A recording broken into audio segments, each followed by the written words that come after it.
Jalapenos. Sorry.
Oh, yes.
Whoa.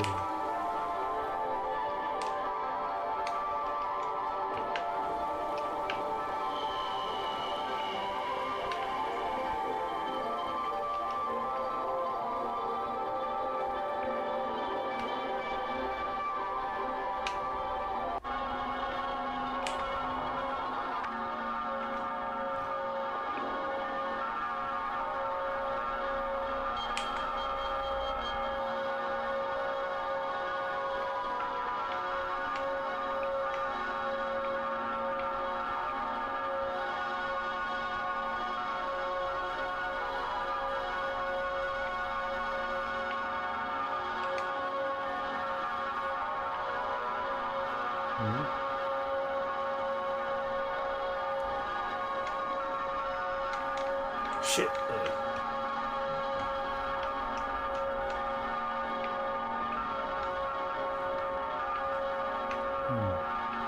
What's that thing?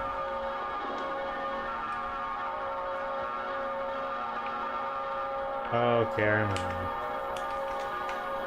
Install room.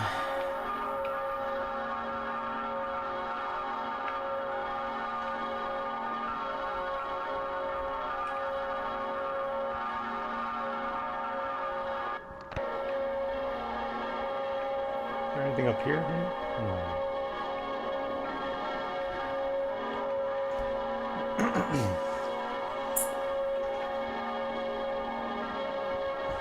Yo, what's up, Perry? How you doing, PS? How you doing? Good day. Have a good day.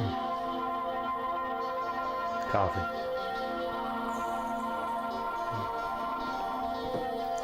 A little bit of a Colombian coffee.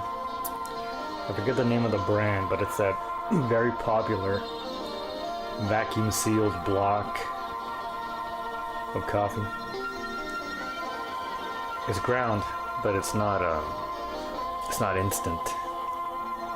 It is very good though, I will admit. It was just fine enough for me to mix in a cup and have all the shit settled in the bottom. Even though we do have the apparatus for making it the right way. I had to make do, and it turned out pretty well. Oh shit.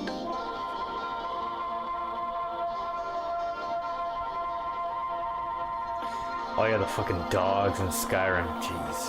How horrible. How you doing? It's a dog. How you doing?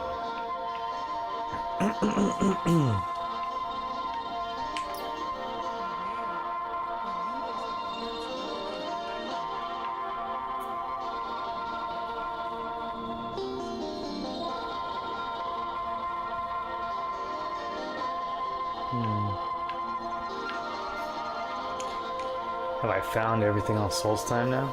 Shit.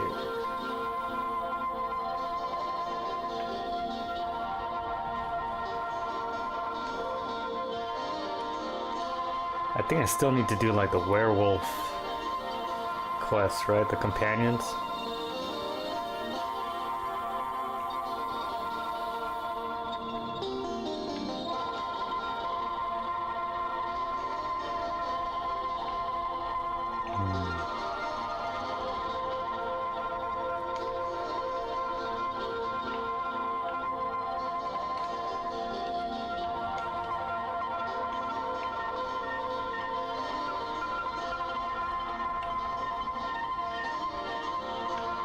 Worker.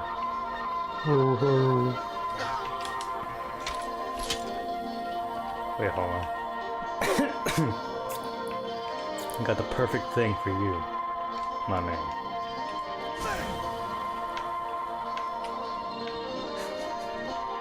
There he goes. Oof. He's not coming back. Probably. Wow. Hey. Get out of here.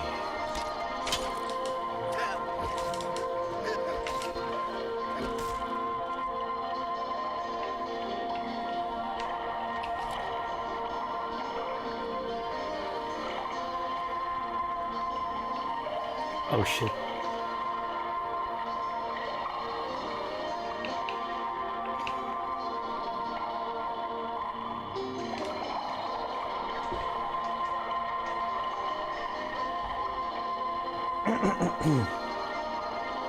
Can I taste the slave exploitation? Let me give it another taste here.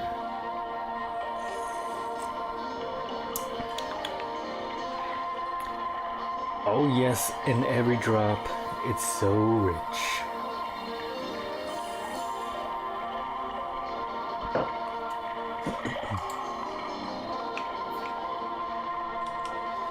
Rich, delicious, black slave labor.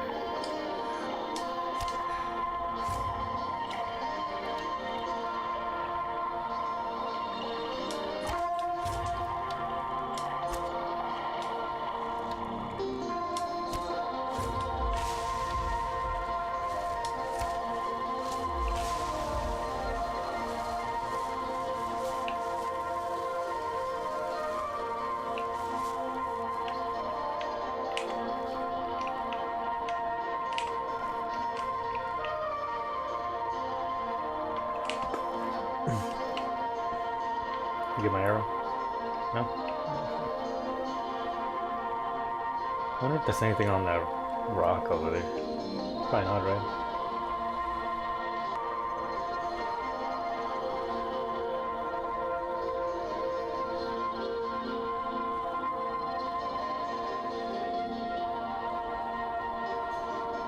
Is that a dragon? What the fuck it is? What the fuck? Whoa.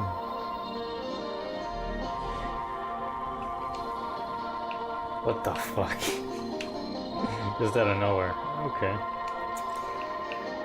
Pull out the Dragon Rend and the Dragon Bane. Try to.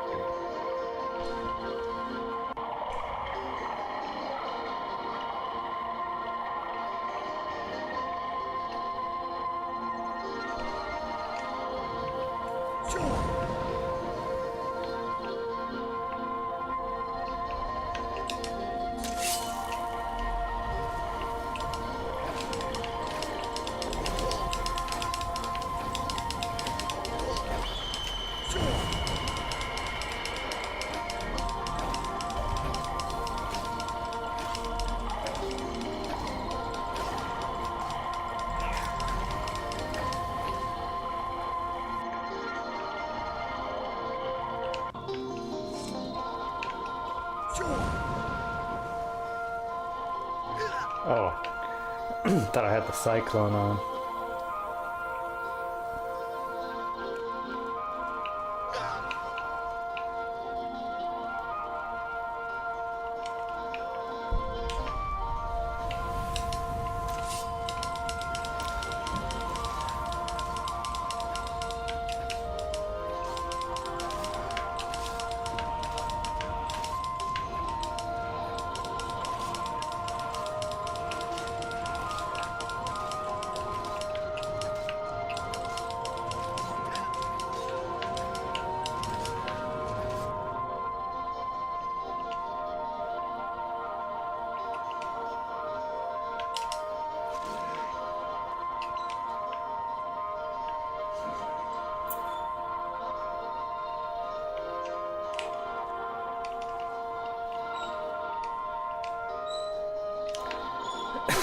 Nice, nice.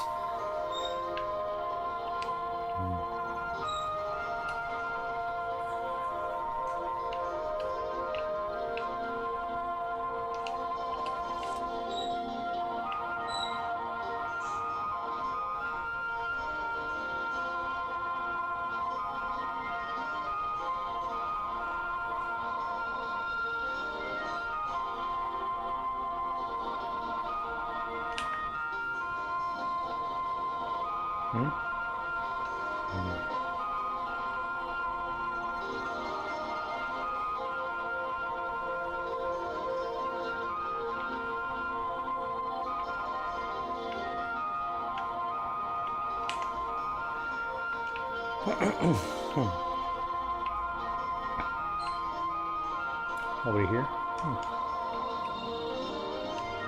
Abandoned?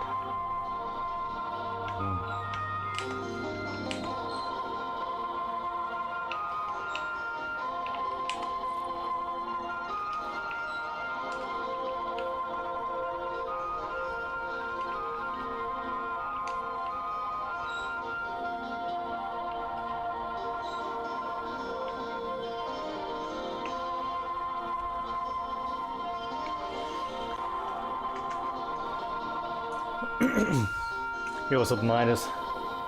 What's up, Duke? How you doing, brother? Welcome. Shout out to Midas, who was very hilarious on the last episode of the Sneedcast.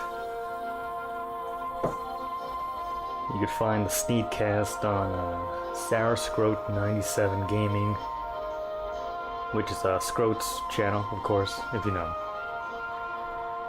But yeah, that's a good one. Go and watch it. A nice hour and 20 minutes, I think. Yeah, man, I was dying. You know, Trump impressions like we usually do, but still, you know, it'd been so long. It was nice to get on a call and just be retarded.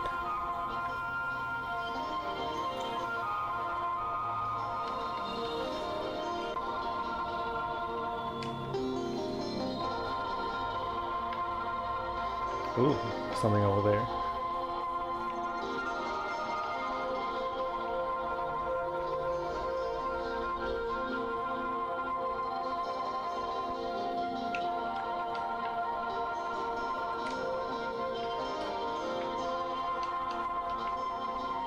Okay, there's some stuff over here I have not found or unearthed.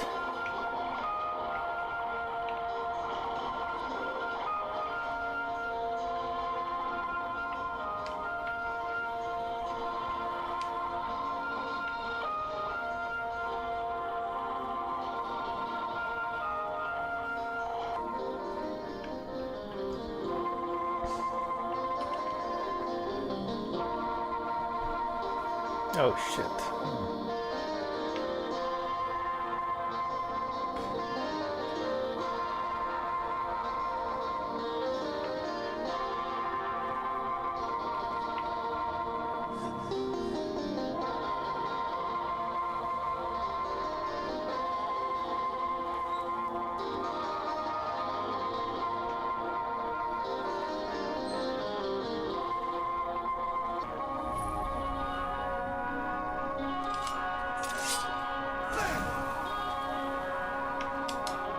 What the fuck? Did that kill him? Whoa.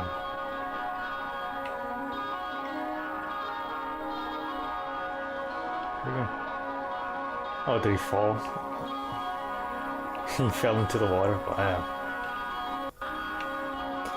I guess he saw Pomad and he thought, wow, so cool.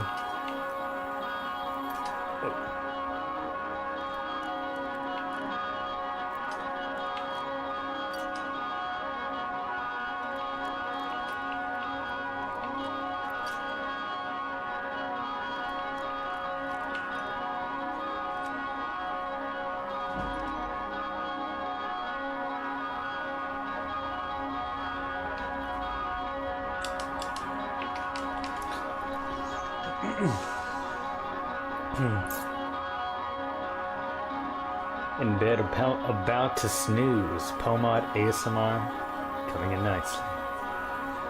You're listening to James Ferraro. Genie's Head Gas in the Tower of Dreams.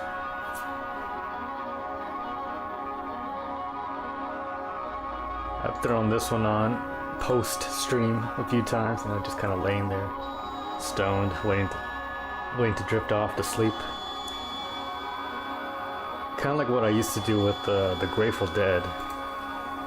That's how I became familiar with the Dead stuff, is I would just get stoned and kind of drift off to sleep with the, like, Dark Star playing or a Jams compilation. Yeah, James's stuff is pretty good for that. Not that it's boring. If you want to pay attention to it, it is good.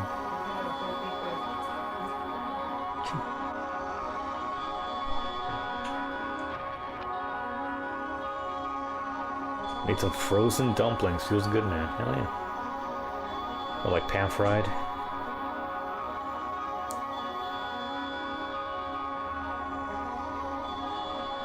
It was a Kino stream. Oh, you were there? Oh, yeah, I remember. If I was a Floyd, my ASMR channel would have 1 million subs. Yeah. It'd be Pomad, Judy Hopps ASMR. Judy Hopps covers. But now I would never resort to such low content. But instead we have post-snod radio. And we're listening to weird ass shit.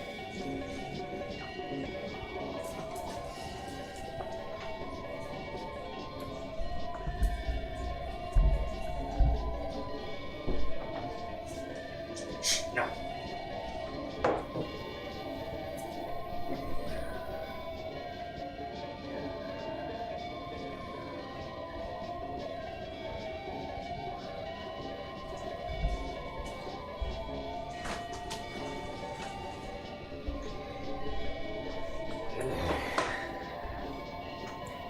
Pan fried, then put the lid on for steam. Nice. I feel like I was a chick I'd be a lame ASMR whore.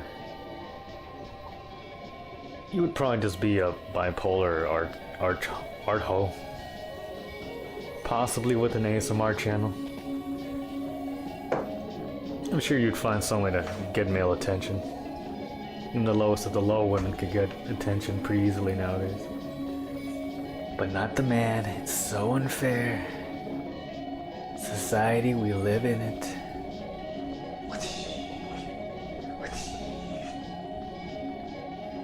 A little bit of coffee right here.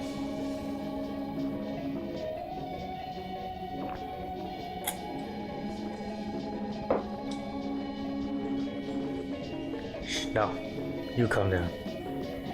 Now this guy, he's got some wiles. He's got the castrated wiles, so he's just acting kind of funny.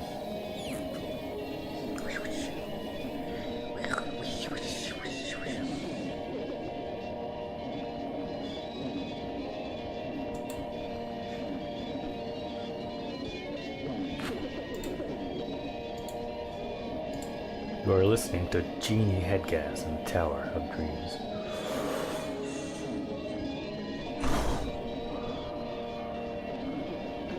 Don't do nitrous, kids.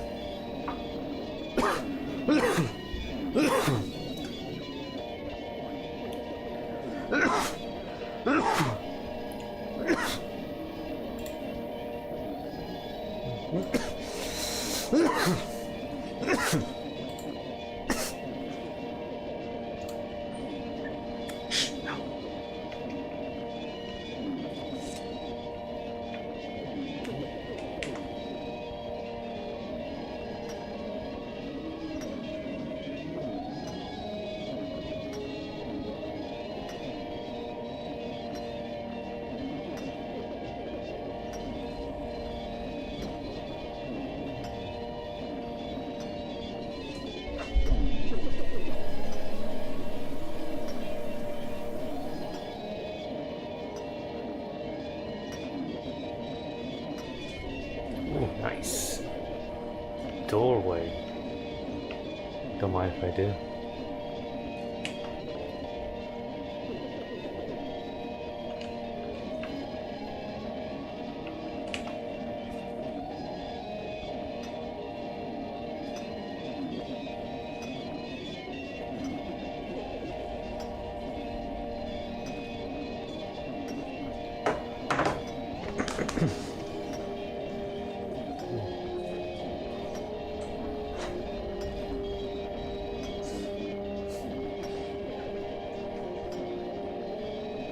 Yo, what's up, Chemo? What's up, Hoganable? How you doing, brothers?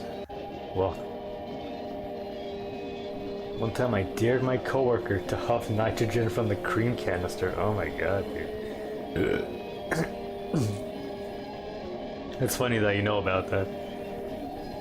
Though it is one of the few non-weed ways to get stoned. Like, I'm not surprised that you know that. Because I knew that, I think, in high school.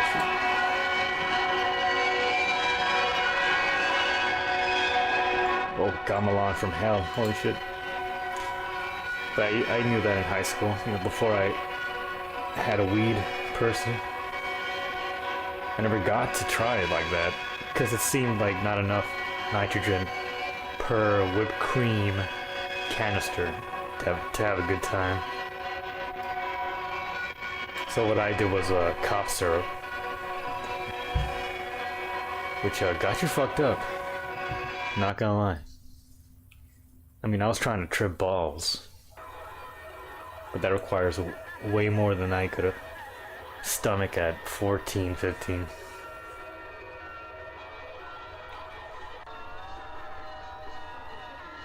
But yeah, I've never done nitrous. I think I would try it out. It seems harmless. I wouldn't do so much that I would give myself brain damage like a lot of people seem to enjoy from that.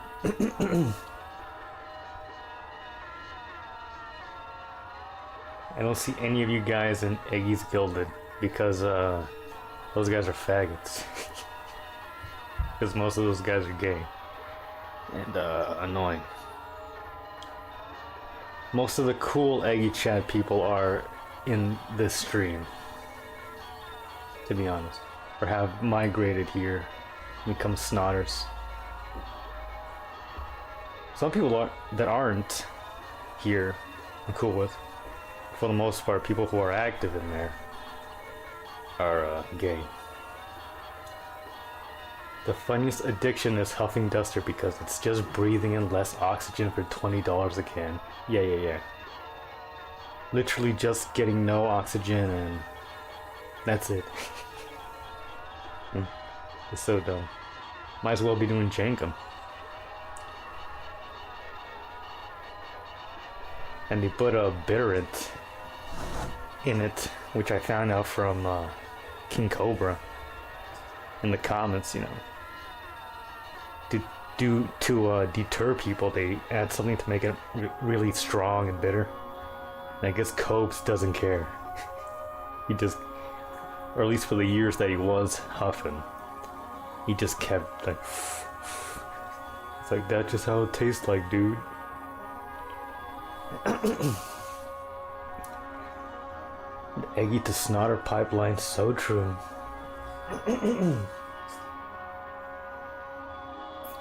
They can get freezing cold and they end up getting frostbite. Yeah.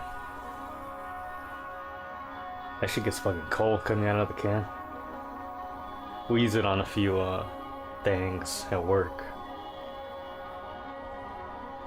Just even being around it, just it's like stink of, I don't know, I get the heebie-jeebies. I lurk the Gilda sometimes, I'm not too keen on the e-girl drama. You know, e-girl. E-man pretending to be girl. But yeah. The last batch of Eggy people, I guess you could call them the post LM, less screens, more screens. But really it's the post black and white avatar account chat. More monkey people came in. All the toxic gay people are still around. Black Sun, Cosmosis. Whoa, dude. Let's talk about Eggy's penis. Hey, Eggy, you got a big penis, right?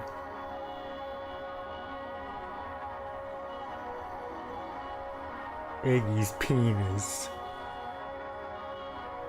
I don't know. I'm just not into it. Thank God everybody cool came into this stream. You know, we still love Eggy. He pretty much lets it rot. And he couldn't care less about gatekeeping or any of that shit. And we've seen in times past where he gets so drunk that he unbans Black Sun, or unbans Pigeon. I remember. Moody Jews remembers. I'm a fucking penis, dude. I'm a fucking penis, my hand. He crushed my hand, I'm a penis, dude. But yeah.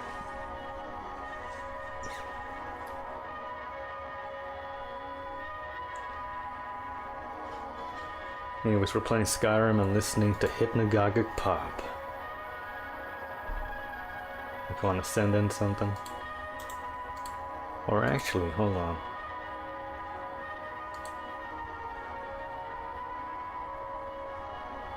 Chocolate rain. Tomorrow, new backrooms. The backrooms. Somebody sent King Cobra more free booze.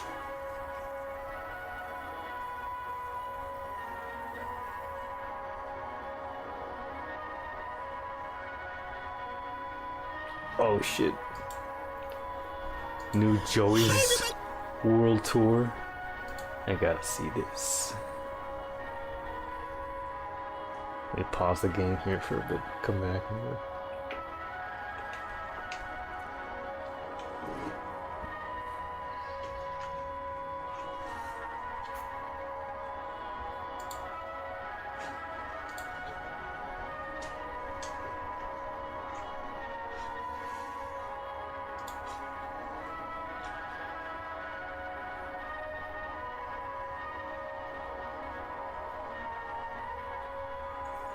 Where he was White Dom's penis jump scare to donations to Eggy. That was a little bit before my time. At least I don't remember. Well, maybe. Was White Dom like, you know, like a gay poster, a penis poster? Hey, Eggy Troller.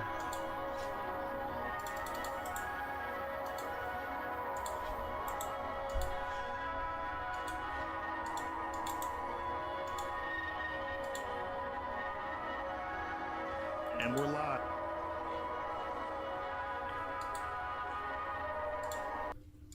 Thank you to whoever sent the free alcohol. I really appreciate it. See, I got my yeast and my wine making ingredients ready, so when that jar is done drying from being washed. But all these cans of hard teas, beers, ciders. The best Do y'all part know was this Rorsch is actually Sam Hyde, for real, for real? I thought that was hilarious. No, he's It's not. like, no girly drink. You better not drink this on Civic, boy. It's like, what the fuck does that even He's mean? not Sam. You're so desperate to Smoke throw weed coke high. that the only thing you can do is try to get him to get super drunk and make an Or ass is- of himself on camera. Well, it's like jokes on In you. which I'm case, gonna be it's enjoying alright his that alcohol the next he couple talks of to himself in the days. chat and is It's annoying like they're too. so desperate to troll Cobra. This is what they're doing now. Great editor though. Some of it might have been from very fans, good Some of it might have been from on that actual trolls, editorial. Who knows? But that bottle My of Dom used to vodka will stalk surely Eggy be on consumed Omegle in and the fuck next couple fleshlights. days. That's him? I don't gotta fucking One of the last consume the entire times thing in one sitting just Eggy to did make no, an not ass of Omegle. myself Chatterbait? Or was it for your sick Omegle? entertainment. There was some you're like literally giving the person sneevely free hooded alcohol. looking guy My who trolls upon need to seeing figure this Eggy shit was like out. got up to pull his pants down and Eggy And just in like, time FYI, there's no such thing as girly and Eggy just in time closed the window on that.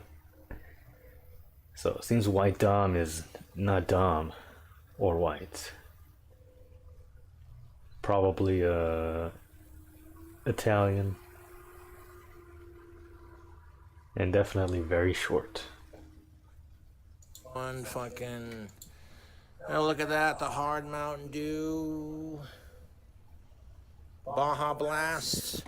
Some of that Bud Light Like, Lime. It makes for a really, really tasty. he went drink away for a combo. while there, then he came back, and I thought it was somebody else God, my trolls are such losers. trying to be White Dom.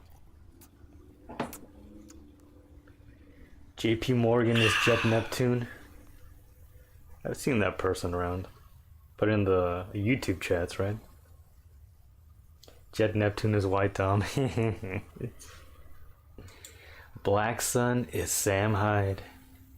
That's why he keeps talking about his penis. Hey Eggy, remember when we talked about your penis on my show? Kickstarter, the TV show on Adult Swim. hey, Walt. You seen the news? New Twitch update just dropped.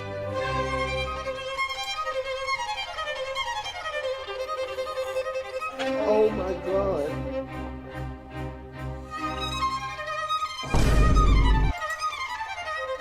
It's easy money. Hey guys, want to see something artistic? Hey guys, I'm about to show you some art. It's artistic. What the? How about to do something artistic? Check out my artistic abilities. Sorry, Walt. They reverted the change, so you're getting banned.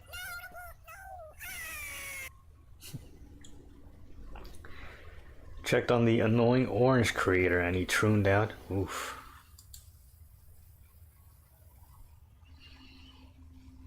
He was like, hey penis.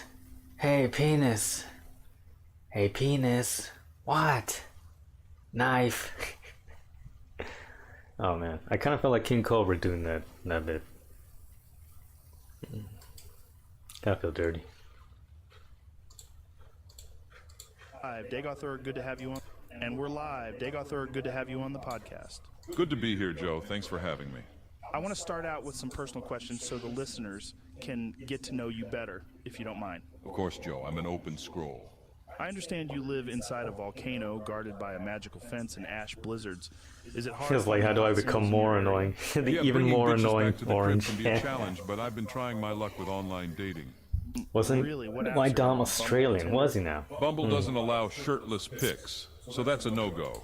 I was also going to use Hinge. Yeah, when but it I comes heard to the VVEX white on there, Australian, it's you know, pretty light skins get all the 50-50 play. So on I've been based using and old reliable Tinder, which works for me authoritarian because weenie. that's where all the freaky necromancers Like the and people who Ashlander locked them hoes are down for anyways. COVID. I also dabble in dummy that comes from, when I'm down bad for you some know, dark elf donkey. one half Any success? prisoner population, Not one as much as I would half like. warden That's surprising. Maybe you population. should try Tinder Gold.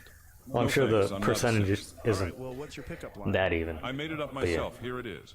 I must have That's used how a I scroll classify Vicarian flight the because I'm Australian falling man. for you. That's pretty smooth. What about your bio? Just a god looking for someone to fix a broken heart so I can use it to power a massive Dwemer Rorsch and war JP robot. showed up in If Eggy corpus stream disease around is the a same deal breaker for time, you, swipe November left. of last The year. mask stays on during sex. That's like 3 red flags in a row. Also, are Yeah, you like when actually he, a god? I thought that was the Adra. I think they're either monkey Look, if fans that or Zenyatta Rumble looking-ass Vivek is fans. considered a god, then so am I. A lot of monkey people came in. Well, maybe you could use some pictures with a pet. And Vivek fuck, told me that's how he fuck pulls Monkey all the glamour Jones. bitches. Do you have any cats or dogs?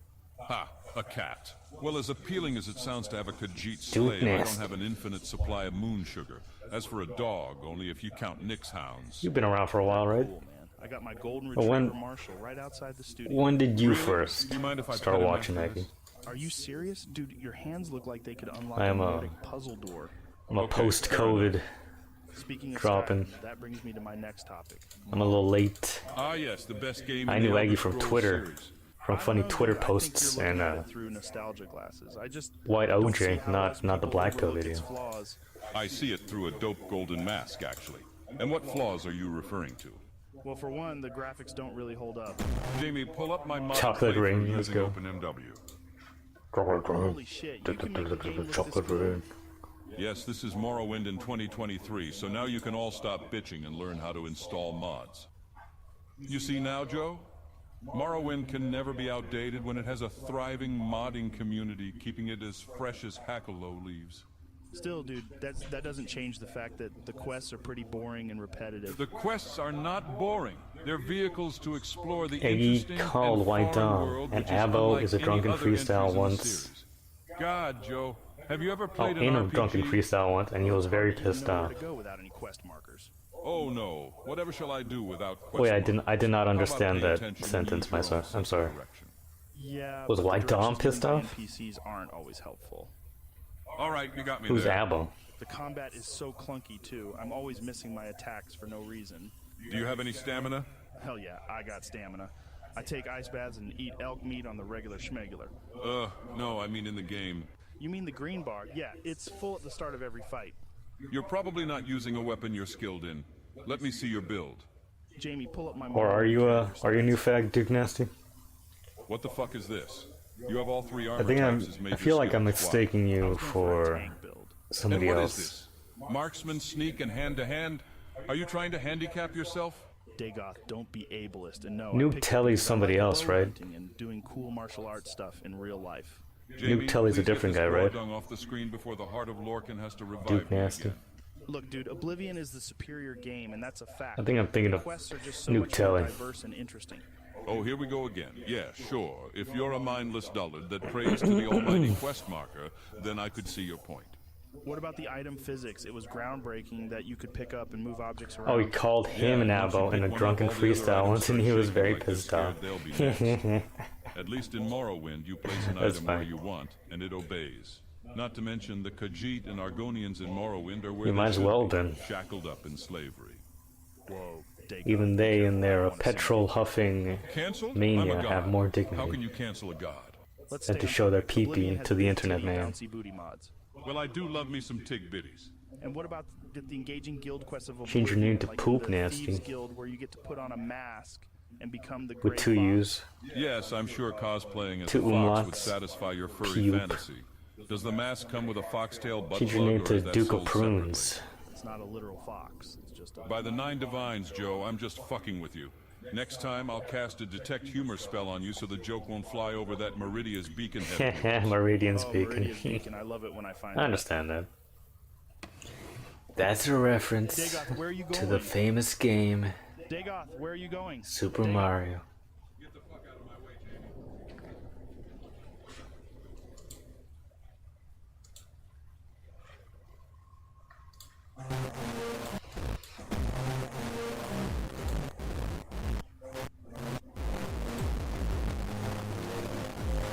Gabber Chocolate Rain. I started watching Eggy early 2021. Oh, nice. That must have been the black and white Avatar days.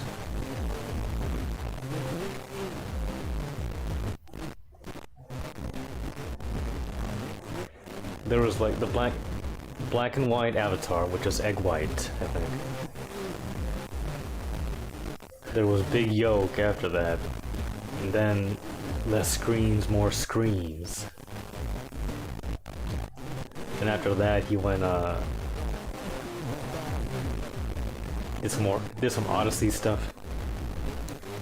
Now he's on Rumble, now he's back again as Yolk.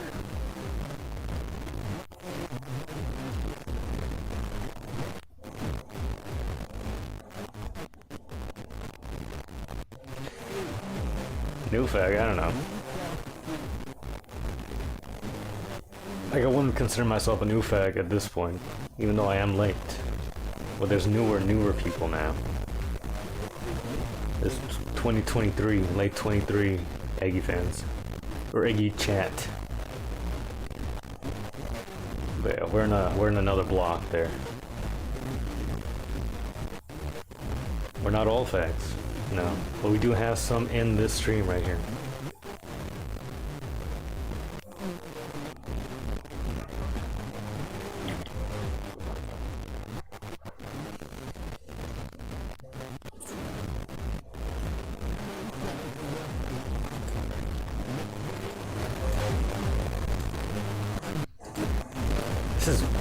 This is more than base boosted.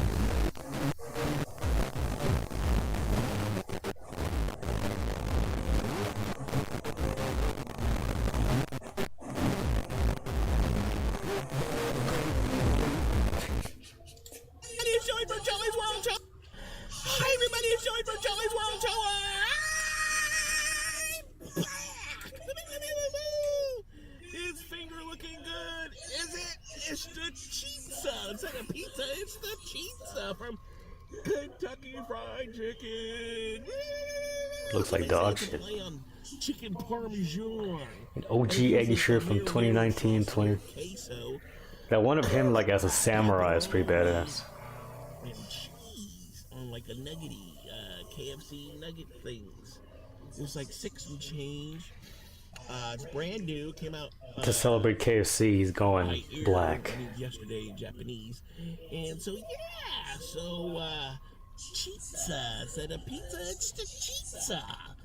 So we gotta try this out today. Thanks for stopping by. Please share, like, and subscribe to Joey's World Tour. And if you'd like to be doing a personalized video shout out, head over to cameo.com/Joey's World Tour 2018. You'll see all the links below. And you'll see, like, check out my TikTok and everything, all that stuff. But yeah, let's try this out. Muchachos and muchachas, hope you guys are doing good. I'm doing marvelous. So let's try this, okay? Let me get this here. So we want to get all, He's a target audience of this shit, yeah. So, Oh, it's not even melted, dude. the cheese nugget, pepperoni, mandarin vinegar sauce, anything your heart desires. Is there a homeless person out there?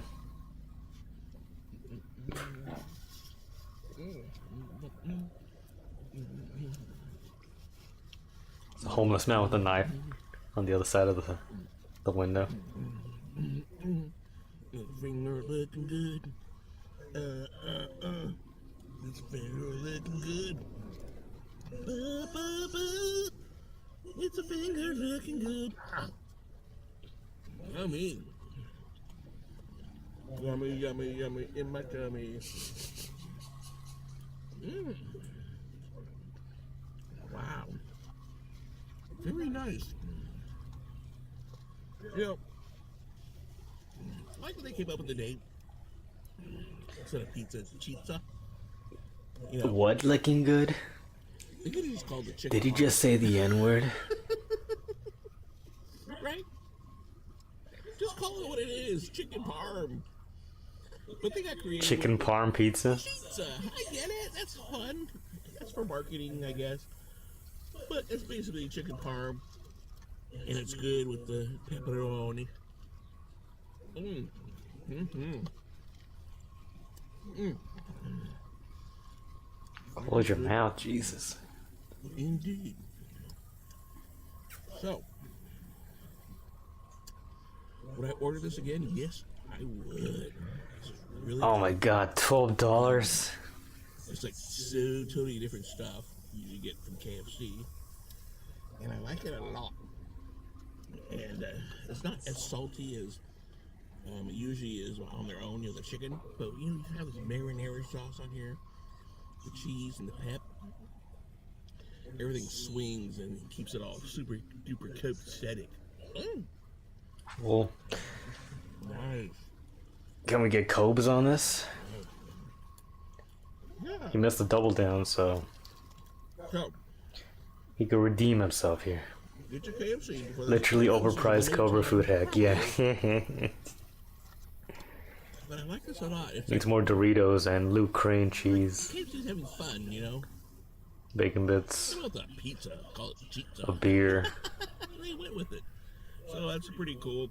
Nice big thick pieces of chicken they give you. Some cane sugar from the bag. And you can't go wrong. Get a drinky and you're good to go. Get a drinky, fill your diaper. Call your mommy. Maybe you should stay with your mama. Mama, she could do your laundry and cook for you. The marinara sauce swings. I love it. You know, so simple. Chicken, marinara, cheese, and pepperoni. Sometimes less is more. And this is great. I like this a lot. I'm gonna give this on a scale of 1 to 10. I'm gonna give this a 10. I like this. But I'm a big chicken parm fan. Every time I go get some Italian food, I usually end up with chicken parm or spaghetti and meatballs.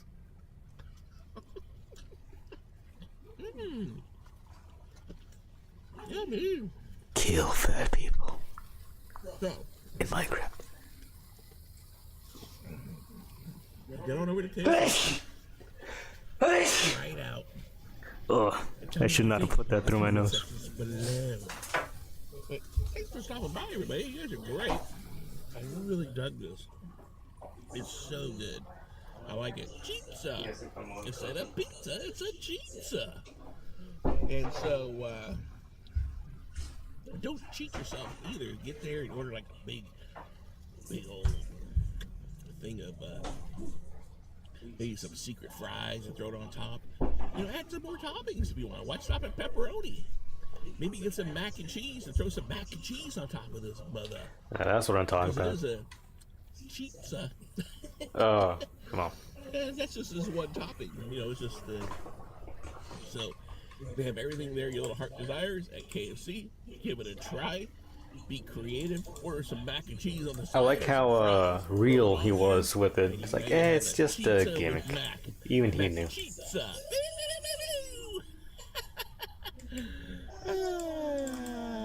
Thanks for stopping by. You guys are the best. Remember to check out Oh my God. tweets and my tweets and everything in between. Please share, like, and sub to my channel, Joey's World Tour. Head on over to my Instagram and my TikTok and check it all out. And Whoa. subscribe to my TikToky. And you'll see the links. Oh my god, when Miles was telling DOD You about guys are awesome. the rabbit hole. Today's, The literal rabbit hole. today's I was Tuesday. fucking dying, dude.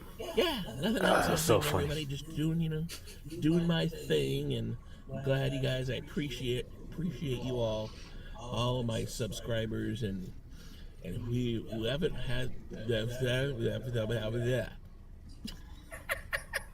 if you haven't subscribed, go ahead and subscribe for more fun and frivolity here at Joey's World Tour. I think Joey I'm needs some gonna be thyroid. going to, Look at that goiter. making a quick trip to Disneyland here, so I need to do some video at Disneyland, some food videos, and get that going. I've been at Disneyland since before the pandemic, and so it's been a long time. Even Why is before his they built speech that slurred? Star Wars, the fake Star Wars land. Little So, stone. Yeah, so I'm gonna check it out. And yeah, that's it. Nothing else happening. Muchachos. Okay, take care, everybody. This is Joey from Joey's World Tour for KFC's new Chizza Pizza. Thanks for stopping by. Wish you all peace, happiness, and joy, and love in your hearts, and all that stuff. Anyways, this is Joey wishing you peace.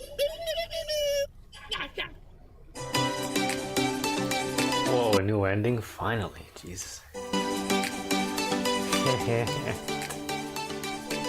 In the most famous video right here. The Chizza.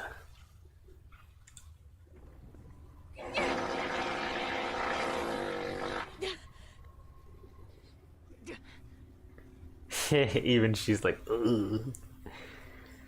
I love how the fart is pink. Like blood mist or something. Just particles of blood shooting out from the fart as well. That would not feel good. It would feel bad. I think it would feel bad. Oh yeah, girls do fart pink, don't they? I was so wrong. Judy, don't hate me. Oh my god.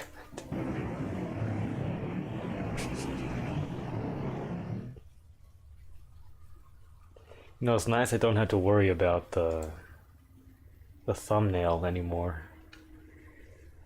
Yeah, unless people hover over what I'm watching. They could see me watching Judy Hopps farting. But yeah, no longer will I be stuck with the most unforgiving frame of my stream as the thumbnail, like so many times. But thank you, Midas. Let's see what else I could have possibly missed here. Free booze.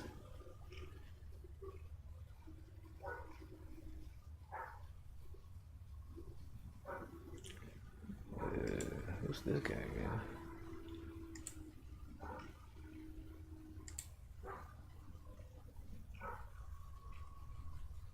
Oh yeah, this guy uploads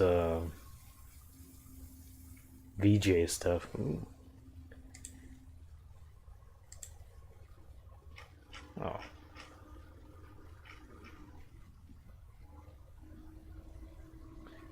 Just some footage, I'm guessing, from outside.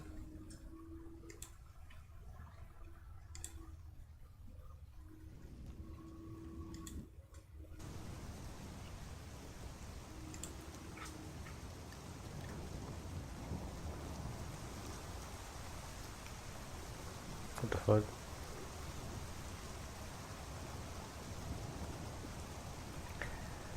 Oh, rain? Oh, that's fucking awesome. Lightning storm?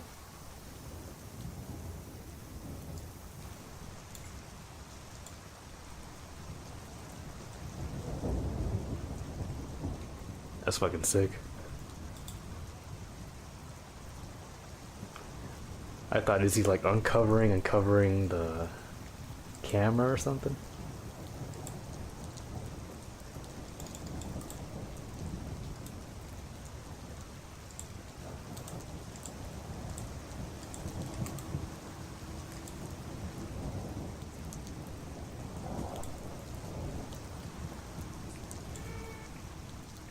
Cooking with Jax. Rest in peace.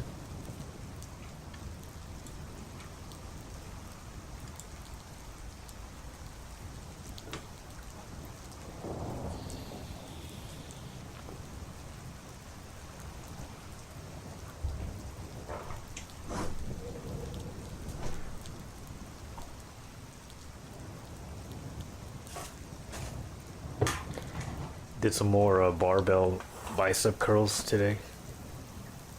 I find that they actually really help with my like middle back, upper back, shoulders. Where from sitting or being on the phone or computer, it gets kind of sore from being like this. But it just, it's a nice massage in this area.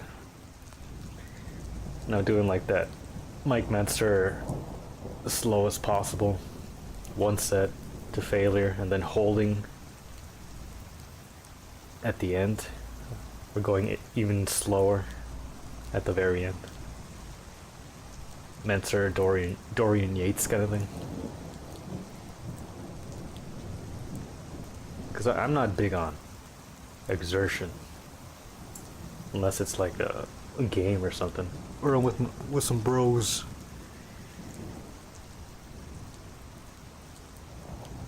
So yeah, working out for me is mostly just doing it efficiently, one set, until I don't feel shitty.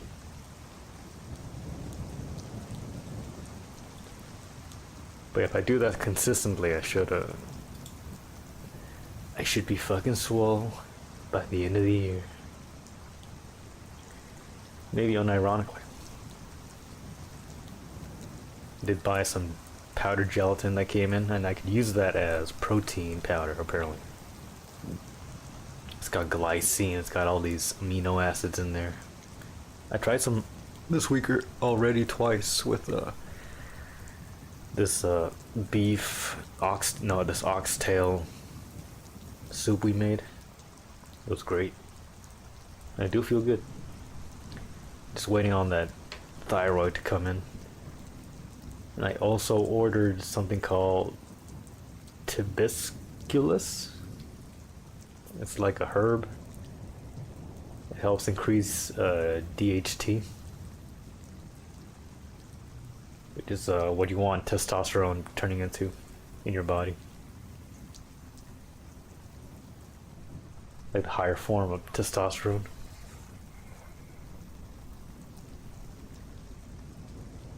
Yeah, we biohacking. 2024, the year of the biohacker.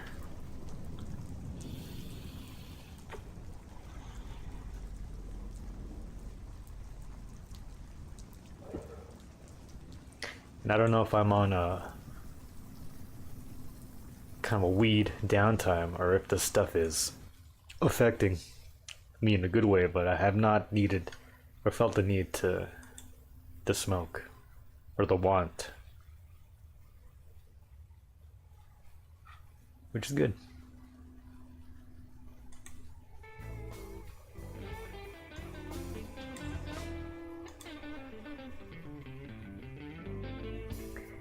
The Ubersnot. A whole race of Ubersnot. I gotta look this cat's name up in Chicago. He's been asking me for a long time. Super Snot Soldier. So we're gonna do it. I mean, we are gonna do it today.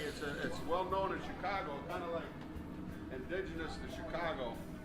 So essentially, some roasted potatoes and onions, and I got some nice Yukon Gold, and I'm not playing around today because Chicken Vesuvio. so I got the Mac Daddy skillet here. Yeah, we're going. Because just in case Paula shows up, we got Glenn Peltier on camera here. You know, Paula wants to, when she hits the door, she wants to eat. So that's true. So but we're gonna fry up the potatoes first. And so I got some nice olive oil, DiCecco olive oil. They make the best pasta.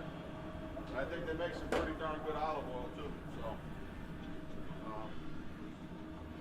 watch out when you throw it in there.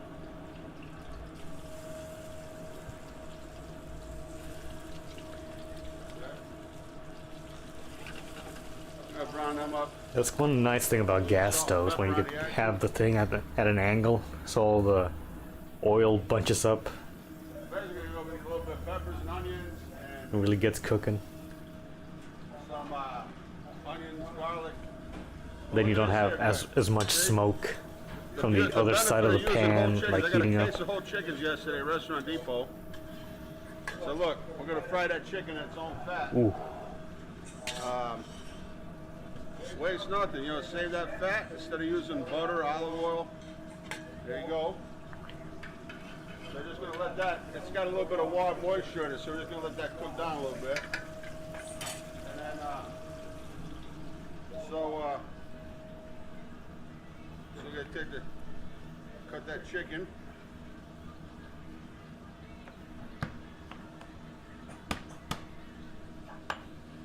So I'm gonna leave that whole. Yeah, I'm guessing he was a very sedentary man.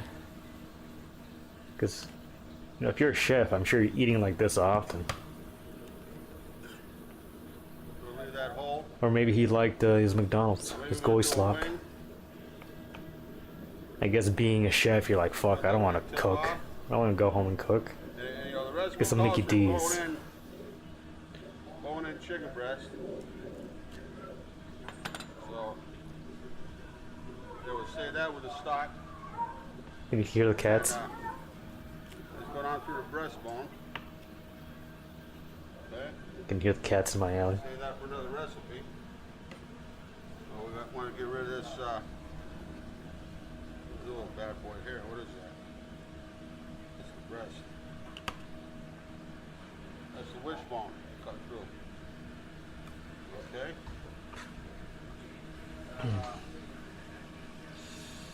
Be right back.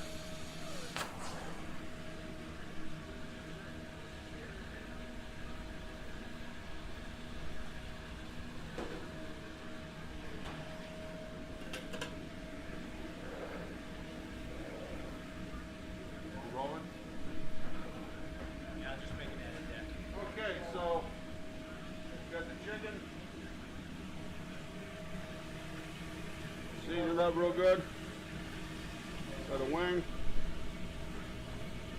Or, you know, maybe he was getting some doctored olive oil his entire life. Some canola oil, olive oil. Shit. Look at that. So here we go. I wonder how much that is killing people, like fake olive oil. Breast. That's really canola oil. Shh. That's Wing. fucked.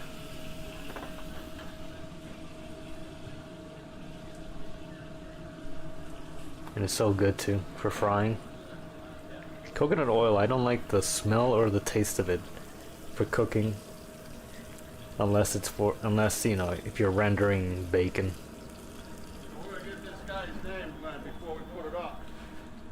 Mostly people just buy canola oil, yeah, in the big jugs. Around here, I know the Mexican carnicerias love to buy that shit. But he said that it was olive oil. You know, that's the beauty of cooking. You make it your way.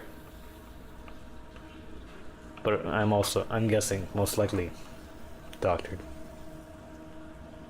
So, They sell coconut oil without the taste, really? we roasted out some chickens last night. We got that beautiful stock. You know what? When any restaurant Have to try makes it out. its own stock, it permeates through the whole restaurant. You have a tub of it. Nice. Yeah, that's something that's always kept me from going all the way coconut oil and everything. And also the rest of my family too. They do not think it's a good taste. Rapeseed oil.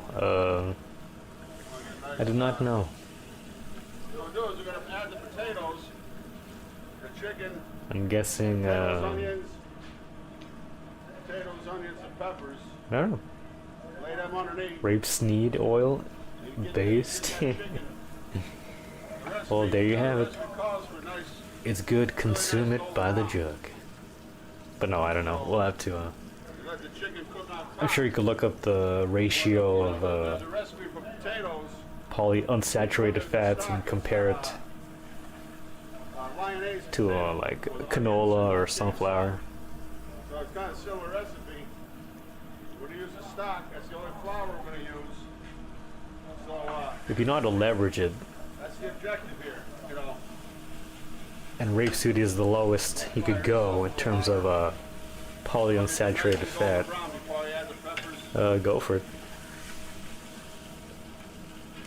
Maybe it's got a good taste, I don't know. So that one got winged. Somebody took a bite out of the skin. Didn't even leave my house today, so over. Well, besides work, that's pretty much me. Sorry, I want that, Sometimes on the weekend too. I want that side to get nice and golden. Unless I go out to get weed or get some fried chicken. There, Glenn.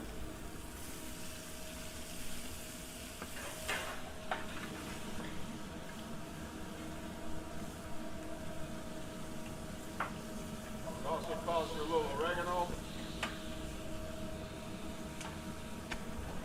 Come on, you can do this. There, you can add some garlic. Drop out to charge this.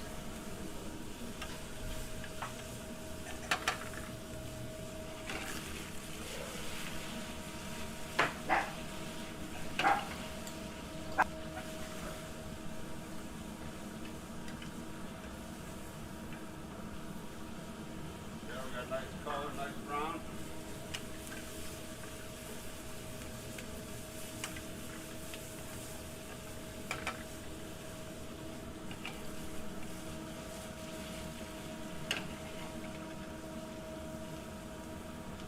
We'll put a.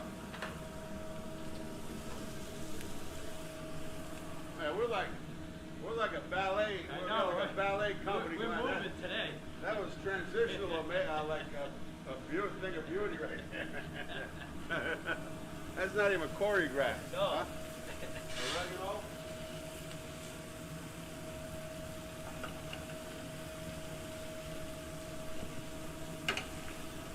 Okay. Throw this going in. So.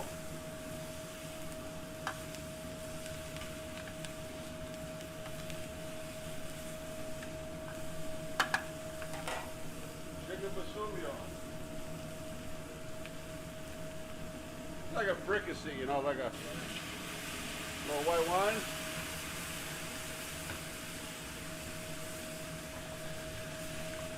All right, I'm gonna grab some of that chicken stock.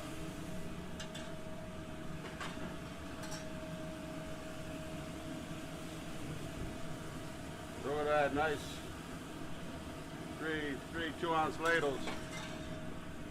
So, bring that Sorry. up to a good boil. I was saying I don't think I ever had a dish with white wine in it. Though I do like the idea of using it for like a base for a sauce. Good. Great. Get everything up to temperature. That way, like as soon as it hits the oven, it starts cooking immediately. But I've only been to Chicago once. I had such a great time. Went to the Chicago Food Show there. Klaus Mittelhauser, who I worked with in Atlanta, who brought me to Texas. We stayed with him, and he was the executive chef of the Lufthansa Air. He did all his wife Sandy flew for Delta, and he was with Lufthansa at O'Hare Airport, and then they got bought out by Sky Chefs. He was like big time in the Texas. Ooh, it's fucking cold today. A lot of wind coming through my window. Wow. It's already got an amazing flavor.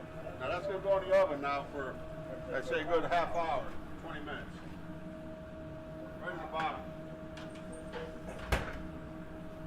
We'll be right back. Dad Jack's Go with the Blues. Alrighty, let's check our chicken basumio. Oh, did I say cooking with Jax earlier? Cooking with the Blues. Woo, does that smell good? So, what I'm going to do is, Whoa. I'm going to put this on AI the grill, Jack. 'cause I want a nice golden brown on it. A little bit more than we have. Then I'm going to reduce it down to the sauce. Just don't forget, we had no flour. No flour, that's all natural, so we reduce it down some of that liquid. Right, Glenn? Yeah, it smells great.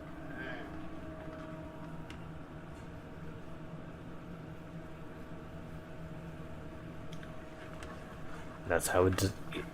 That's how it's done, pickers. There we go.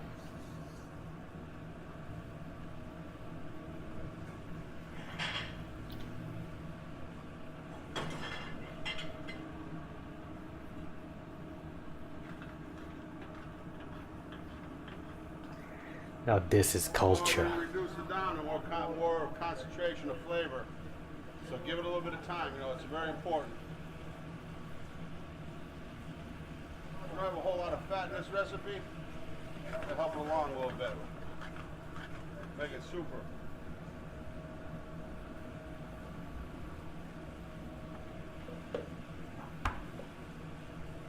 I know you're looking, Glenn. I saw that. Huh? Let's see if, Oh yeah. is there a Green Onion Council or a Department of Green Onions? Man, You need stock we in get this. this. All right. So I got a warm plate here.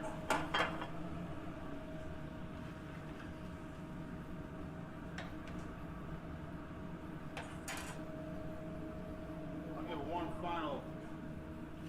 We need to adjust the seasoning.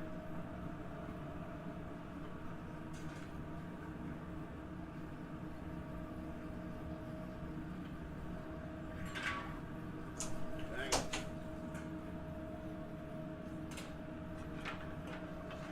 These guys in Chicago were right.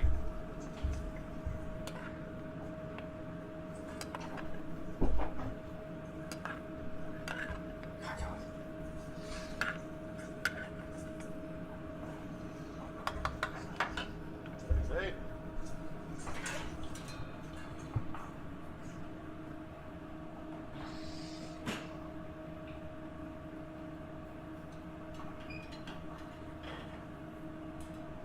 Look at that, sizzling.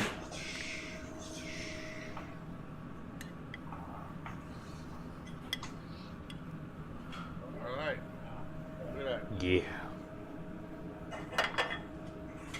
Yeah, right thing, Glenn. Huh? Another winner. Right? Yeah. Winner, winner, chicken dinner. And we're saving this for That's not how tomorrow. I say it. Yeah. Okay? Is she coming? Yeah, she's supposed to. All right. She's late today. That's all right. Here's what we're gonna do. We're gonna cover it up. Right there. Keep it under the heat lamp. And we'll be back. Well, should we wrap it up when Paula gets here, or wrap it up now, Glenn? That, you know, really, they want to see the bite. Yeah. Okay. We'll wrap it up later. All right, Paula has arrived, and she's gonna be the official taster right here. 3 hours later. Chicken. I hate it. It's disgusting. Bone-on chicken. It's so dry and salty. It's not how they used to make it in Italy. Oh yeah. You should kill yourself. You should close your shop. No.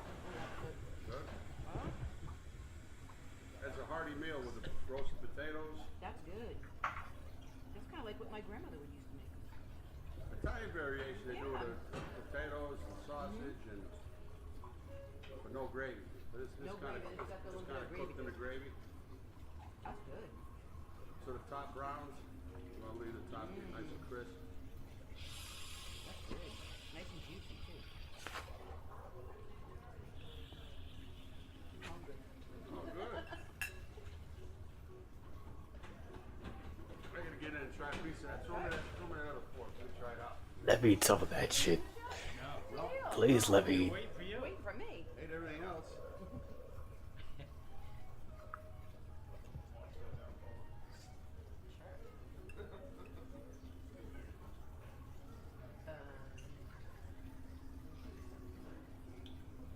Chicken, potatoes, and gravy all in one. Just a Tito's. That's good.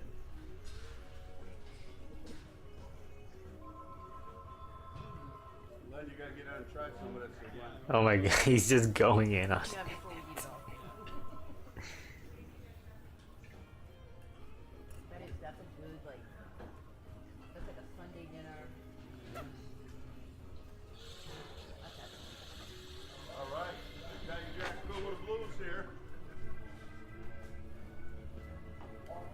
Orsini Peltier, Glenn Peltier on camera, Paul Orsini. He's got to be Sicilian, Don't right? forget that for the holidays. Make a nice. So we're gonna make a nice sausage stuffing for some chicken, triple hot, of course. So what's your you have a website for sausage? OrsiniSausage.com. OrsiniSausage.com. That makes sense. Corey behind the bar here. Mixologist extraordinaire. Yeah, I was saying that earlier. He probably so good all the time. Hey, Jack's go with the Blues. Peace. Always made just enough so he could have a bit at the end. Because I saw how much sauce was left in that pan. He was gonna go back and have some. He's gonna make himself some right there. Rest in peace, brother.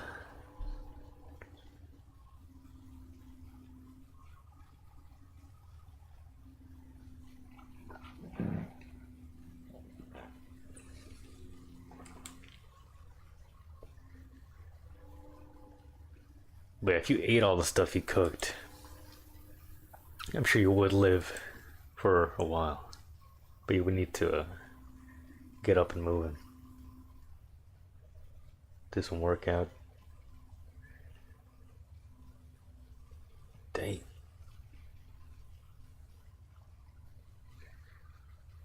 Damn, he was doing it for 12 years. Dang.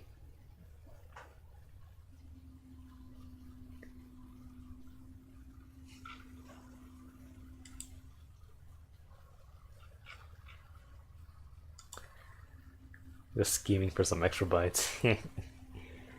Yeah. Rest in peace. I feel like it's not the same as zugging Zog Chow to death. No, it's definitely different. But I was debating whether, health-wise, how much he actually cooked for himself, because being a chef, you probably get sick of cooking. You're like, yeah, let's get some burgers. Get some Burger King tonight, or some KFC. Immobility. Who knows, maybe mold in the house. Or growing up eating slop. Who knows? But yeah, rest in peace.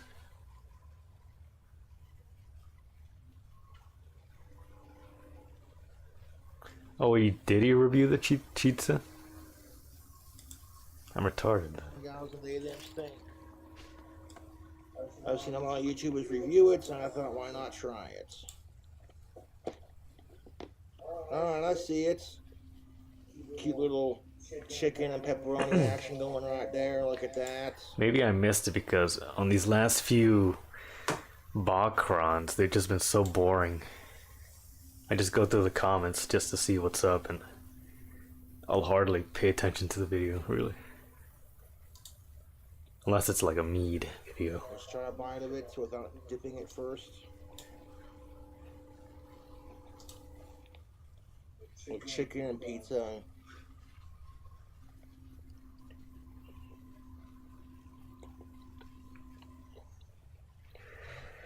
Hey, what's up, Uyghur? I'll get that link right now. Not bad. That's actually quite tasty. The marinara sauce and that mozzarella cheese. And the pepperonis. I'm here for it.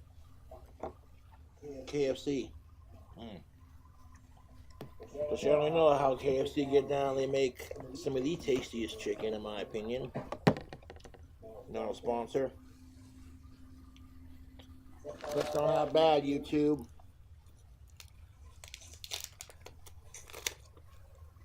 Have you tried the new pizza yet? Chicken pizza from KFC. Well, if you like chicken, you like pizza, and you like KFC, I would definitely recommend. I like how he's asking that question to his fans. But berry lemonade be it's a video. There's no chat.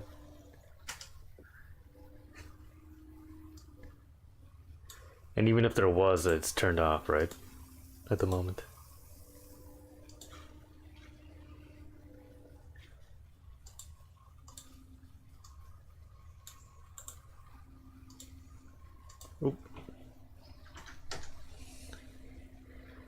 Come on.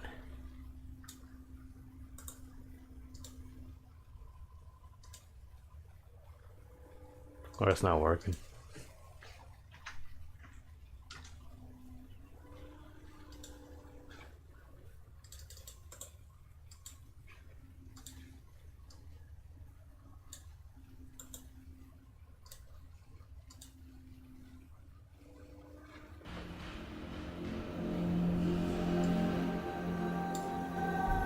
Fallout 2. Gold Slouch.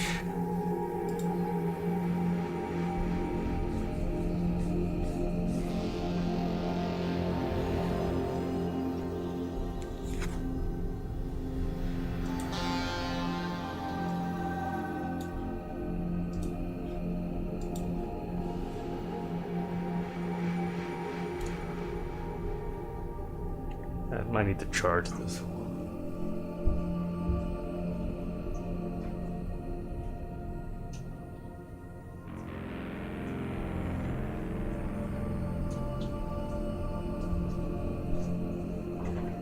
Cool sounds here.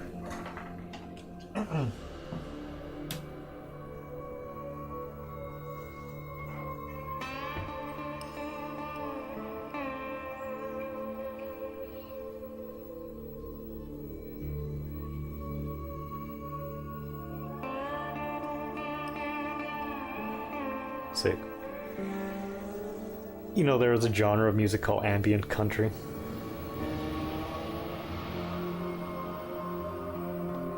This would maybe fit into that. That's cool. I do like the creepy sounds, spacey creepy sounds.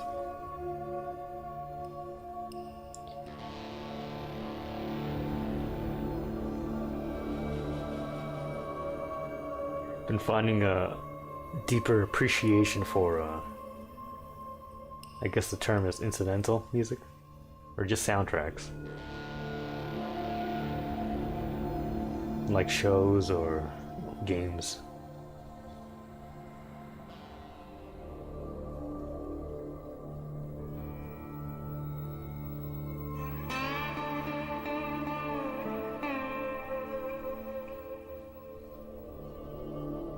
Alright, I gotta pee. I'll be right back.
Welcome to Club Doom, where here we have an unassuming picture of a cosplayer. She dressed like a superhero. Oh, is this that one cartoonist? It was a woman defender, but it's actually a faggot. Oh shit.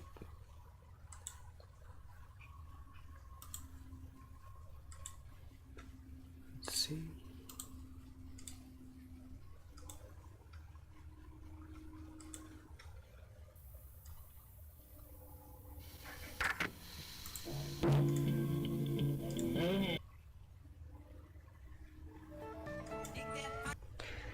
MMM. Hotel worker covers himself in feces.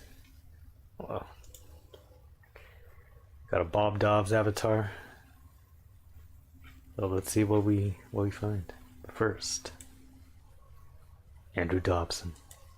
Staring seductively at the camera like, yeah babe, I bet you wish you was saved by me. Typical cosplayer stuff, not really much else going on, just some consenting adults having fun with their hobby. In the background, however, something cringe this way comes. If you look in the distance, maybe squint your eyes, cop yourself one of them weird spoons with the holes in them at the optometrist office. You might be able to make out what looked like a pixelated fedora, and the scrub lord rockin' said fedora, on the verge of making probably one of the worst decisions of his entire career. This is Tom Preston, aka Andrew Dobson, the artist with an inflated ego. Kind of looks like that chef, that horrible chef, and he also kind of looks like a Darkseid film.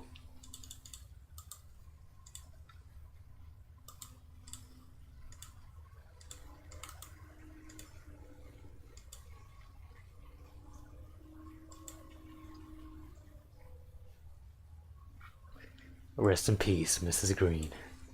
I don't think I've actually seen any Mrs. Green footage besides a few seconds in a doc. So thank you.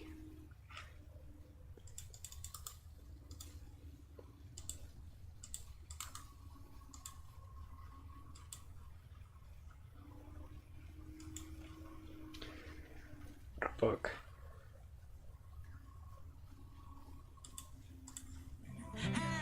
Dobson here thought that this lady was getting sexually harassed by the man taking the picture. And not only did he do nothing about it, but even funnier, he made his own Chris Chan-esque power fantasy comic, where his Reddit mod face-ass Care Bear OC violently accosts the photographer. Tell your girls to smile. Hey, quit it! Excuse me for a second. Understood. Sir, this 911 line is for emergencies, not prank phone calls. Thus saving the whammon from being objectified. Much like myself and some of y'all watching, if you heard of Andrew Dobson, chances are you was introduced to him through this exact comic, and the many memes and alternate endings associated with it. And it's a good start when looking into Dobson, because off the rip you can tell exactly why people clown on him. The virtue signaling, the fedora, the little baby blue bear OC, the caricaturing of people he don't like, the Ken Penders head-ass amateur web cartoonist from the 90s ass art style, all neatly packaged in one post for the entire internet to laugh at. But this was just another average day in the life of this professional. Despite being discovered through his relatable "So You're a Web Cartoonist" series, Bull was anything but your average web cartoonist. Cause man, he had a mouth on. This guy's got a bit too much personality, but I guess it's better than the video essay.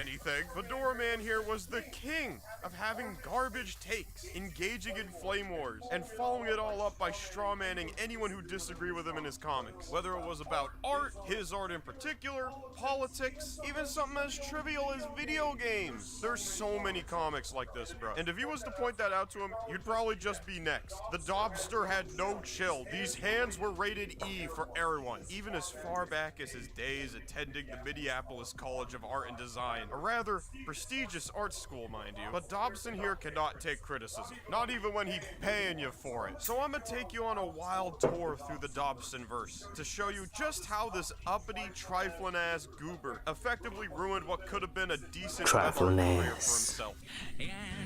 Dobson, like many Nintendolts I've covered on my channel, seemed to be trapped in this hyper-specific idea of what video games supposed to be, as in video games peaked in the late 80s with Mario 3 and other platformers, and nothing else of significance since then. Half-Life might be one of the greatest experiences in interactive storytelling the FPS genre has ever produced. They casted Robert Guillaume as leader of the Resistance, for God's sake. It peak fiction, but no, that can't be nearly as fun as aimlessly flinging Wiimotes around, launching them Johns through the TV screen because you forgot to put the wrist strap on. But at this point, I'm just nerding out. So let me show you Danny and Spot. Danny here be a modern gamer. Ew. Who's into all the modern gaming yuckiness, like 1080p and processor Fucking power. gaming comics. Nasty. But Spot, the cool cat, here to show him if it's not fun, or officially like That's such a pre-2010s it's just bang. bad. It'll never catch Fucking on. VG It's Cats and It'll never catch on. It's just a fad. It'll never catch on. Almost 2 decades later, I can name at least 10 people off the that top one, I of forgot my the name head of who that. letting old The other one. Wiimotes rust away to The a one where fine, the brown, meme comes from. poisonous powder, marinating in leaked battery Lost. acid in the basement. Somebody tag poorly aged things. Don't make me go Woodman on your ass. Yo, pause. The Wii has no good games. Ahem. I mean, no good games with online that work. Ahem. I mean, no new IPs or third-party support. I could do this all day. Oh my okay, I God. get Mario Kart. Also, gotta love how he replaced Smash Bros. Brawl, a game with notoriously bad online, with this Teenage Mutant Ninja Turtles shovelware-looking ass Smash clone. I mean, it look aight, but I don't know a single person who was playing this back in the day. I didn't even know Not that the existed. biggest Wii fans. Listen, I ain't saying Nintendo don't deserve they flowers, but Dobson here made so many comics that just made no sense. But you know, modern gamer looked dumb, he looked smart. So in his mind, he considered them Johns a W, I guess. Whatever you tell yourself. However, even this bubble would pop when his favorite gaming company would drop Metroid Other M, one of the most controversial games in the Metroid lineup. Dobson really liked this game, even going as far as to say it better than Metroid Prime. And you know what? That's a mood. I can empathize. Twisted Metal is one of the funnest car combat games I've ever played, in my opinion, and y'all just mean.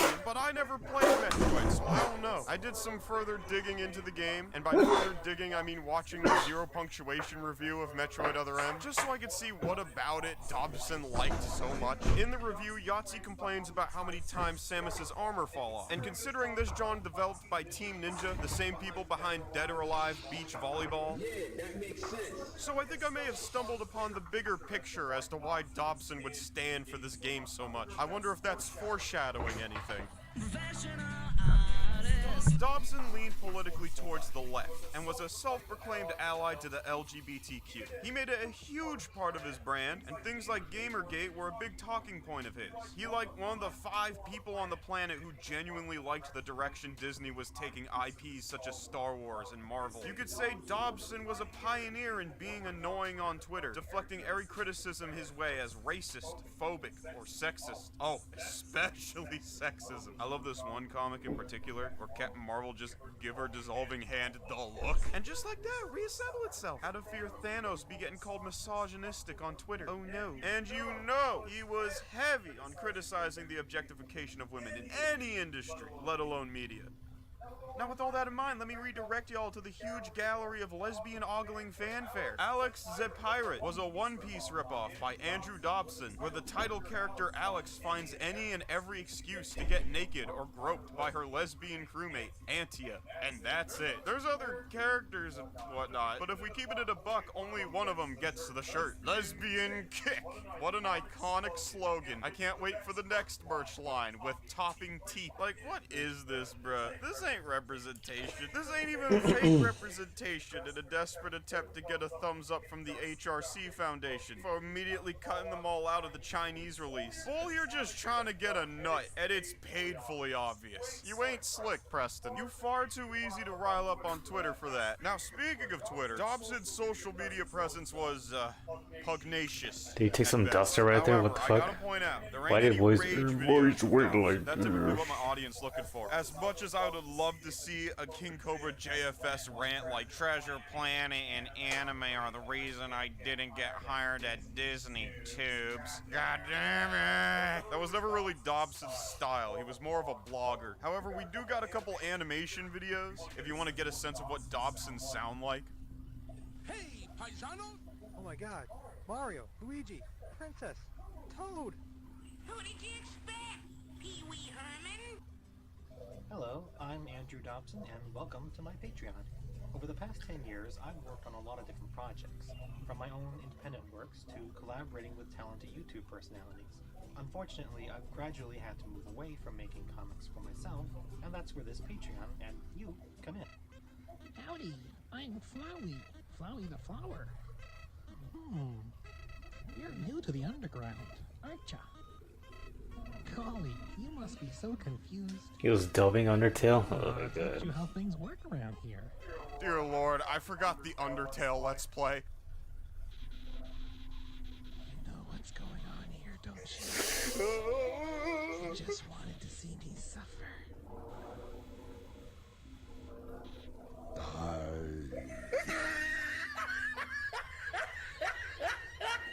But nah, Preston was more of an old head, so things like Twitter or the journal section in DeviantArt were more of his speed. Now that don't mean he wasn't suffering from chronic Twitter fingers. When he wasn't wishing death upon the president at the time, he was telling Zelda Williams to calm thine tits. You know, on the 1-year anniversary of Robert Williams' death. Now that's in very good taste. I can't imagine anyone getting pissed off at that. As a result of this recurring behavior, Dobson got that ass banned from a number of different social media sites. Bad news, guys. My Twitter account is gone.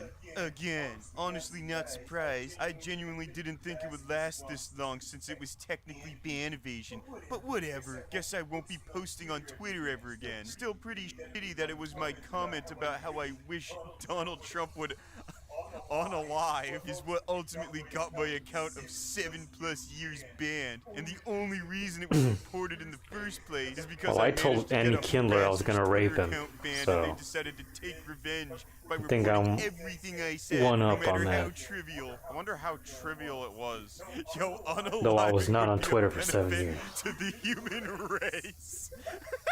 Notice how he mentioned his quote-unquote harasser. Yep, Dobson was no stranger to trolling. Hell, even kids on Miiverse was My pulling reason for ops getting on your banned boy. was way Just cooler. blocked 6 people on Miiverse for harassment, most of them 14 years old. Why would you announce this? Why would you tell people this? Why, as a grown-ass man, would you ever announce this to the whole world? Now, I could probably name a handful of different ops you probably already heard of via Magic Mush's video. The time someone sprayed him with water at a convention. The time 4chaners found his Minecraft server and did they 4chan thing. But my absolute favorite has got to be the Great Doodle War. Let me just read y'all the summary from Encyclopedia Dramatica, because I can't do this justice. November 2023, a lonely artistic soul on Encyclopedia Dramatica discovered a Java tool called Goggles, which allowed you to scribble on all non-SSL secured websites. The drawing and notes could only be seen when one activates the tool itself, so it was actually invisible to non-users. For the first few days, ED users doodled on Dobson's DeviantArt page, creating hate speech, cool drawings, commentaries, and one-sided lols. This all changed, though, when Lord Preston looked beyond his valley into the mighty EDF forums and saw those drawings in Tom Preston's thread. Immediately, he grabbed himself a Where are copy they? of the program Oh. and started belating I'm guessing you everything cannot show 'em, they're that bad. systematically. Yes, he A went lot of through N-words.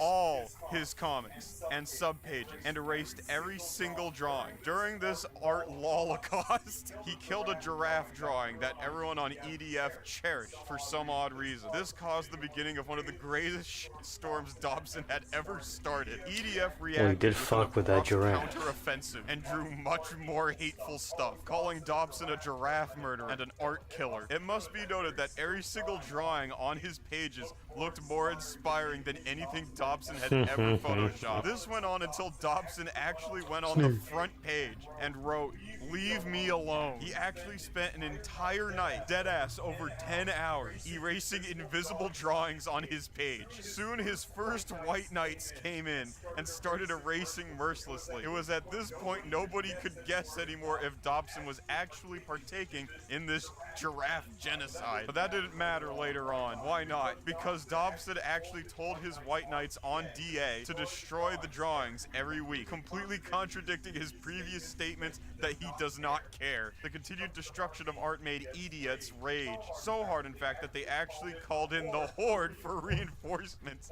What is this Age of Empires 2 Definitive Edition that has bullshit? People on 4chan didn't seem to be interested at first, but as soon as increasingly more giraffes were killed, they started to grow a heart and actively intervene. 4chan also seemed to have adopted the giraffe for a very short amount of time, but then soon forgot about it. From that point on, Dobson's DeviantArt page was a constant war zone before the program was made basically unusable thanks to the developers. The brain-dead devs deactivated share drawing around 2014-2015 and locked features behind a paywall. Today, it's basically impossible to use the tool. Mind you, all this was going on while Dobson had commissions months overdue. One of them likely being the Metroid commission.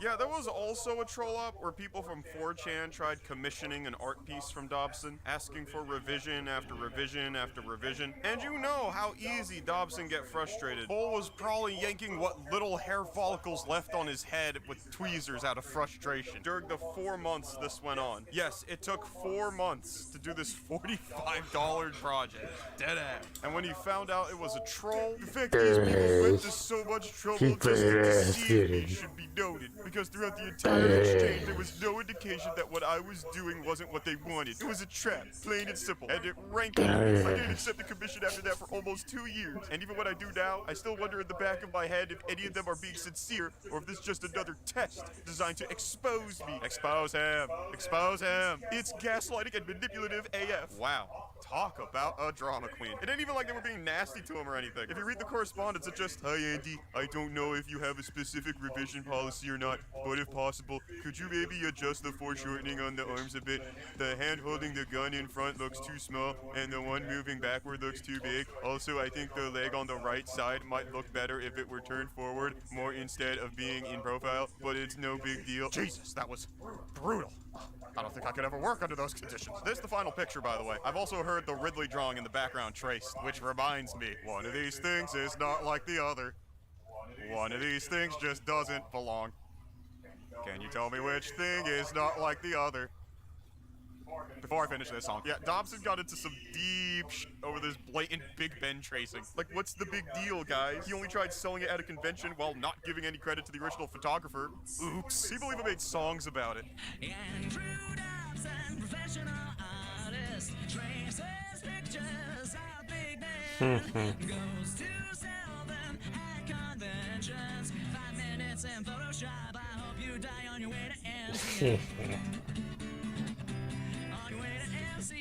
And in classic Dobson fashion, bro just could not take the L. A summary of the recent complaints. You somehow magically gained the ability to draw near photorealistic buildings overnight, and you choose to use this amazing newfound skill to draw buildings in the background. Curious that so many of the people crying copyright infringement over me using reference are the same people who take my comics and make parodies of them by cutting, rearranging, and re-uploading them without my permission. Sigh. Do as I say, not as I do, huh? Tracing, attitude, and topics aside, I think people's biggest issue with Dobson is a lack of work ethic. Preston never really grew as an illustrator or animator. You could probably take a handful of his works from different years, slap them drawings together in a big collage, say it all from the same year, and no one would be the wiser. He just did not care. He'd rather take to his blog, complain about never getting anywhere. Meanwhile, Andrew Chesworth, one of Dobson's peers back in college, would be working for, I don't know. Disney! Where you wanted to be, Dobson, and you only have yourself to blame. At the end of the day, when you refuse to grow or improve or take anyone's advice, it's a guarantee that your art will be dull, that your art will stagnate, that your style will be recognizable. So with that in mind, wouldn't it just suck if people managed to stumble upon his weird porn alt?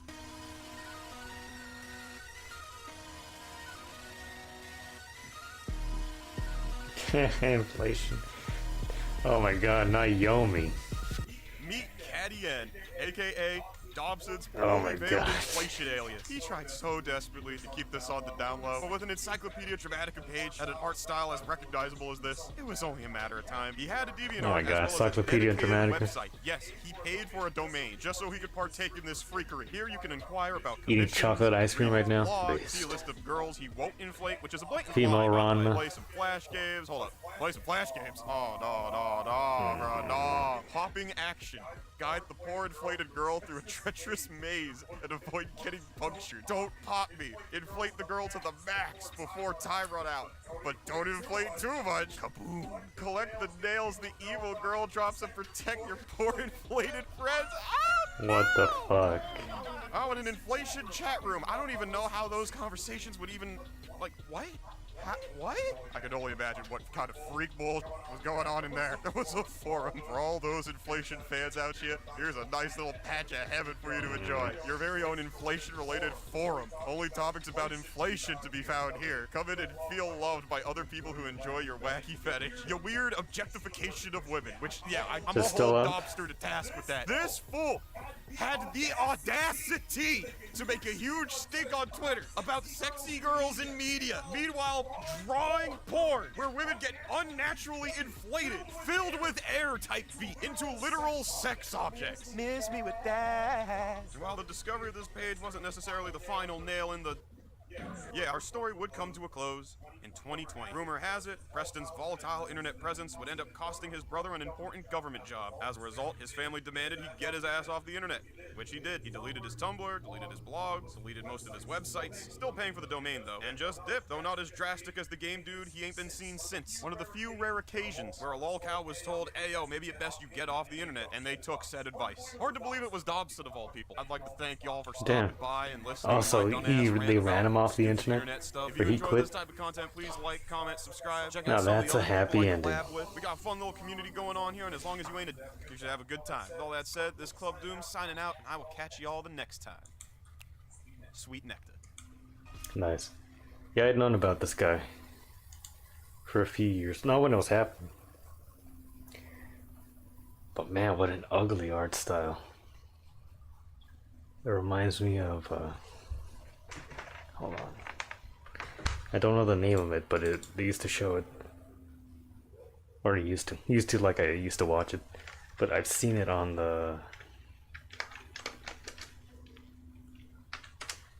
these liquid television things.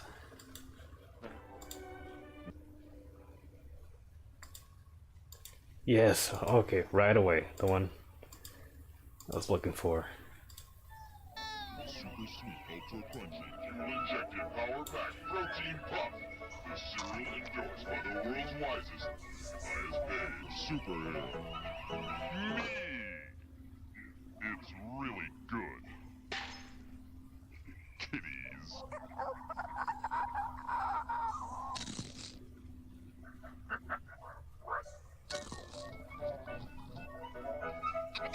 Get your own Ring of Saga. Free in every box. Can I go now? Bugman art, yeah. A sinister flying 100%. pod has just entered the Earth's atmosphere. Seconds remain before certain death rains from the heavens, slaughtering, maiming, and disfiguring most of the people you know. Have a nice day.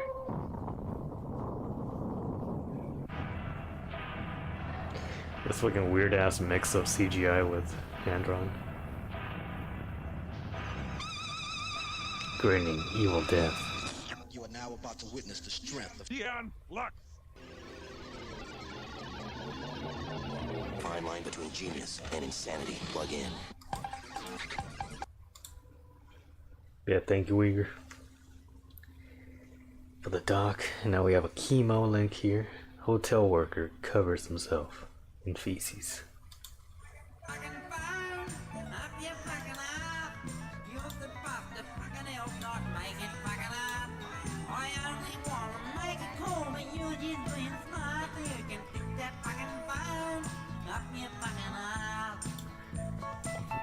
What fucking song is this?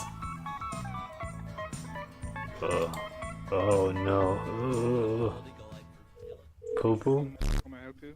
Yes, this is Joseph Kotzer. I'm calling on behalf of Simplex. We installed the fire alarms and sprinkler systems at your Motel 6. Yes. Okay, so I'm actually getting an alert of a major fire at the front desk. It looks like an error, but I have to call and make sure that you're okay and that there's no fire, so that I can reset it. Okay, let me see. Alarm is going off. Hello? Yeah, hello. Yes, there is no fire.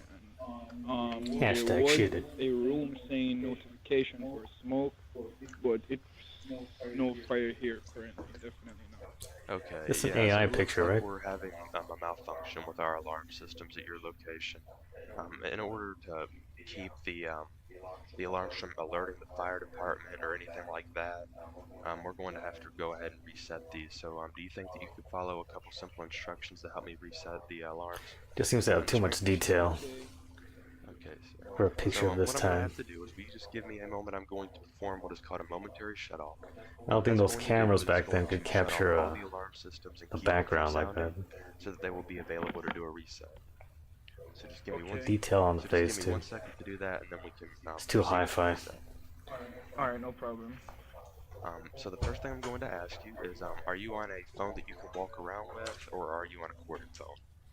I'm on a recorded phone, but I just put you on speaker so I can hear you without holding the phone. Okay, sir. Do you see a pull station anywhere near you? Yes, definitely. I need you to go over to the red box.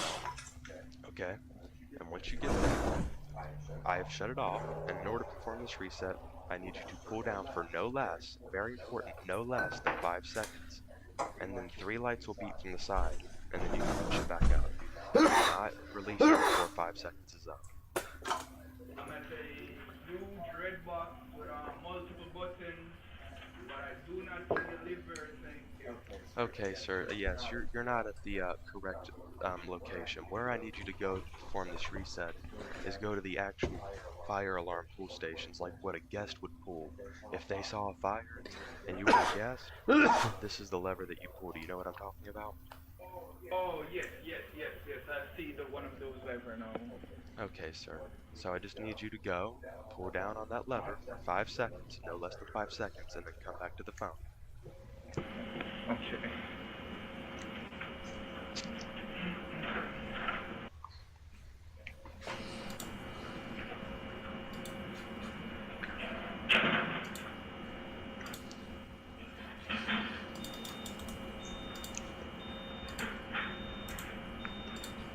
Yes, sir. I pulled it down. Sir, you pulled it down? Yeah. Okay, sir. Is it sounding? Yeah. Lee Carter. So the alarm that you just tried to reset is sounding, sir? Yes, I hear the beep now from the alarm system, from the red box, from the big red box. Okay, sir, we're dealing with an urgent situation right now. We need to get this entire system shut off, and I'm going to send out a field technician immediately. But before they can get there, I need you to follow my instructions, okay? Okay. Okay, sir. So up on the ceiling, do you see the sprinkler heads? Yes, I see the sprinklers. Okay, do you see the red tubes on the inside of the sprinklers? Red tube beside the sprinklers? Sir, there should be a red tube on This the guy was inside a of the part of a prank calling group called PrankNet. He got people to do a lot of crazy shit, and some even got arrested. So that when our field technician gets out there, Okay. he can, I was wondering what was happening. I'm going to have to Like, I perform thought- what is called a primitive shut-off. And the way I thought that the we perform guy a primitive shut-off is by going to any sprinkler that they head in the called, hotel like, and, I thought they knew knocking each the other. red tube out. So you can take a book or So a this pen, prank just caller knock is the like red tube out, pseudo official. the system shut down until my He's just field lying and telling him to do fucked up shit. Okay. Okay, come back to the phone once you've done that. Okay. And if you need any help, please ask me. How does the shit play into it? I don't want to be cliche. You said pull it down? Yes, sir. You have to Try and rub knock the poop red on tube yourself. Hello? It's part. It's Yes, sir. There's a small red tube. in order to get the ambulance there. You need to rub poop on Okay, so yourself. what are you trying to knock it out with? Like a pen? Like a marker because it's small? Yes, yes. Above like Yeah, that should be fine. Just hit it as hard as you can. It will take quite a bit of force.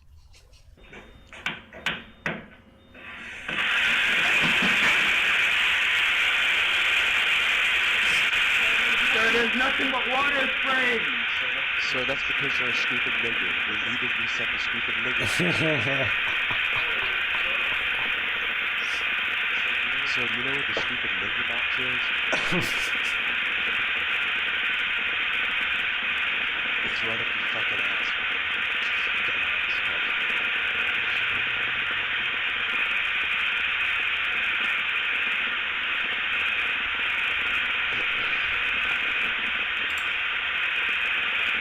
I'm in fucking awe right now.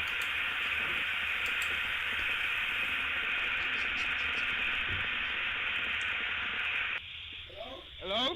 Yeah, hello, man. What's good? Yeah, there's a lot of water spraying, sir, everywhere. Okay, sir. That sprinkler is spraying water. It's a very toxic chemical. Okay, I need you to remove all of your clothing, and I need you to go into any vacant room that you can, and do not leave until our field technician knocks on the door. Okay? So go into a vacant room. Yes, sir. Go into a vacant room. We need you to remove all articles of clothing as fast as you can. Okay, I'm gonna do that right now. Okay, do you have a mobile phone number that I can call you back on? I'll do whatever you say. Okay. 1010. Call you back and I'll give you instructions, okay? Okay. Okay, sir. I love that you didn't hear all the N-bombs because there's water splurting everywhere. Nobody call his number. Nobody call his number. We're calling it now. No, we're gonna get some. This is crazy, dude. Hello? Hello, sir. Have you made it into a vacant room yet? I'm doing it. I'm going to a vacant room right now. I'm going in the elevator. There. Okay, sir. So you're in a vacant room? Okay, sir. So first thing I need you to do is remove every article of clothing that you have, okay? Because the chemicals that were released from that sprinkler system are very, very toxic. We're just going to get those clothes removed first because they stick to clothes and they're activated by some of the chemicals and materials in clothes. So tell me once you've done that. Water went from my face. Water was on your face, sir? Sir, all clothes. Okay, so all clothing articles have been removed, sir? Yes, sir. Okay, sir. Do you see the courtesy cups in the room that you're in, the little plastic cups that are free to the guests? Yeah. Okay, sir, I need you to grab one of those. What's that? Yes, sir, I have one. Okay, sir, so you have one? Okay, sir, so I need you to urinate in that cup and describe the color of it to me because there's certain colors that can mean infection. So go ahead and provide a urine sample in that cup and describe the color to me. Okay, sir, is there, can you describe the aroma of it to me if it's, just describe the aroma of it to me, sir. Oh, yes, sir, I did want to use the bathroom before I did that, so I don't know, but I'm just clear. And that sprinkler is still going in the other room, I'm guessing. Just filling up the hallway. The most important thing or the room, whatever. Do you think that you would be able to provide a fecal sample right now? Fecal. One of the courtesy cups. Okay, so you would be able to provide a fecal sample? Oh my god. Urine? What's that, sir? Urine sample? No, sir, I need a feces sample because you said that you just used the bathroom. I need a fresh waste to test. So if you could provide a fecal matter, do you know what a fecal matter is? That's a part of the feces? Yes, sir. I need you to provide a feces sample in a courtesy cup, or you can just do it on the counter or the sink if it's comfortable. It doesn't really matter because we need to view it. You want it right now? Yes, sir. I just need you to provide it right now so that I can get you to look at it and I can ask you some questions about it and we can make sure that you aren't infected. Okay, sir. Just come back to the phone and say I've provided it or whatever. Just say something when you're done. Okay. Okay. Okay, sir. Thank you. Yes, sir. I'm jumping. You got the sample, sir? You got the sample? Yes. Okay, sir. So, are you on a mobile phone that you can send pictures with? Yes, sir. Okay, sir. I need you to send me a picture of this so that I can protect it myself, just in case, you're freaking out and trying to convince yourself that something isn't going on. I just need a picture, okay? Okay. Can you send that picture to me while we're still on the phone? Can you send the picture? To this mobile number? Yes, to this phone number that you're looking at right now, or you're talking to right now. I'm going to send you a text message. Oh, here it is. Yes, sir. Yep, I just received it. Okay, perfect. Okay, sir. So it seems this is looking very unusual, okay? So so describe to me what happened when you hit the red tube out of the sprinkler system. I used the marker and I used force because at first I was hitting it like not enough force. Then I gave it one good hit and not knowing it was looking directly, standing up on a chair, trying to reach it, looking directly at it, and I slammed it with the marker and it sprayed directly in my face and up on my shirt. My shirt is totally soaked. My face, it went in my mouth, it went in my nose. I can taste it, I can smell it. Okay, so you can taste, you can taste and smell the sprinklers pretty much. Yeah, like not. I can't The taste it. smell of clean water is I try to horrifying. keep my mouth closed because It's clean water. is definitely visible, dirty. You could see the dirt on the wall while it was running, and it basically sprayed straight directly in my face, in my nose, and my mouth. Oh. Kept my mouth closed. I can smell it in my nose, like so strong though. Dude. Like, you know, like the rust of the pipes, you can smell Oh, it. man. Like you can smell it. Yes, sir. I understand what you're saying. But yes, okay. Did your face sustain any injuries from the water? No. Okay, sir. Can I see a picture? Can you send a selfie, so I can see, just for sure to make sure there's no blemishes or anything that might point to an infection? And then we're going to do a couple. He gave this Indian man I'm gonna ask you cancer. a couple more questions, and then I will have a definitive answer. God. But this will only take another That's minute. intense. Just go ahead and send me that selfie, and then we'll go from there. Oh, okay, sir.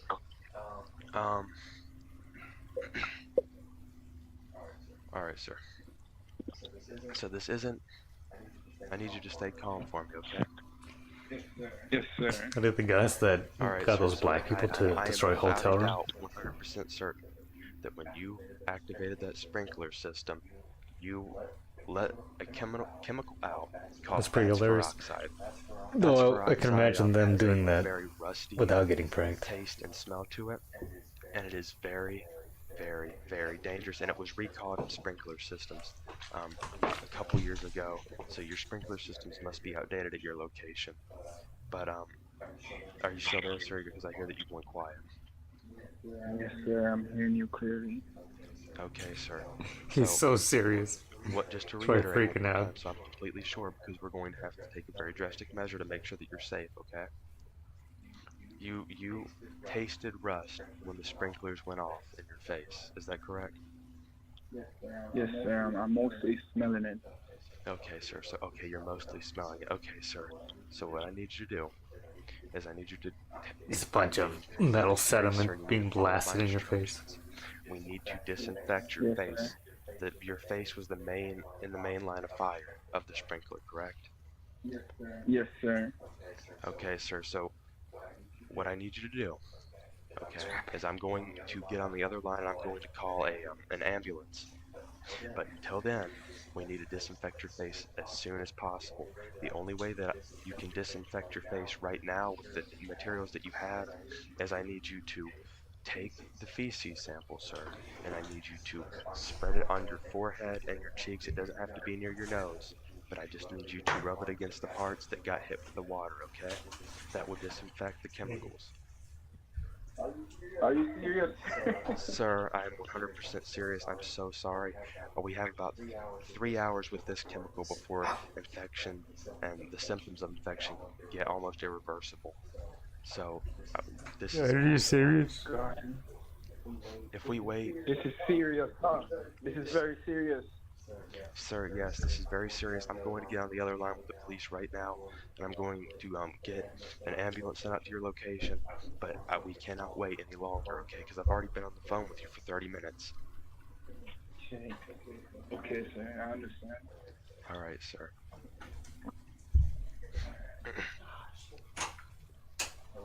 Hello, sir. Yes, sir. Where are you at in my instructions? I haven't put the feces on my face yet. Should I do it now? Yes, sir, I need you to do it now. Time is of the essence here, sir. This is for your health. Please hurry up, sir. Oh my god. What? Yuck. Okay, I have some on my forehead and my cheek where I felt like, you know, the spray of the water there, like the pour of the water to my right cheek. Okay, sir, alright. I need you to send me one more selfie. This is the last picture I'll need. The ambulance is on its way. Send me a picture I feel like I'm so I can flying. make sure that you applied it correctly and evenly and all that. Okay.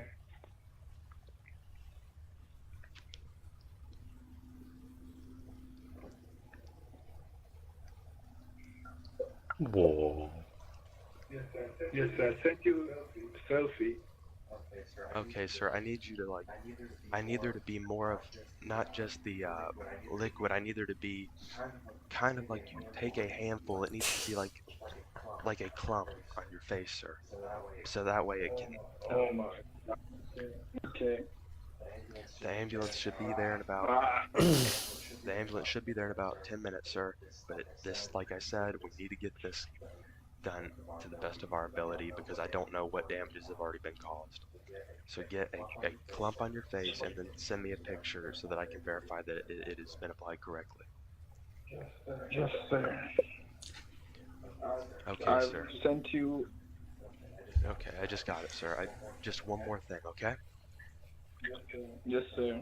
Alright, I want you to understand something, sir. Yes, sir. You just got prank called, you stupid fucking nigger. You're a stupid fucking nigger. You were rubbing shit on your face, you broke out the sprinklers, you are a stupid nigger. So how are you gonna explain this to your boss?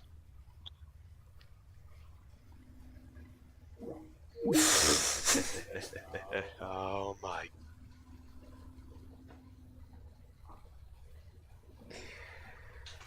Oh my god. Ooh.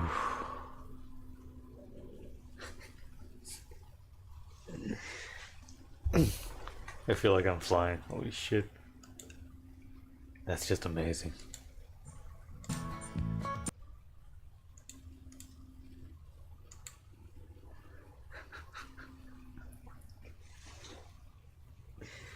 He doesn't look Asian.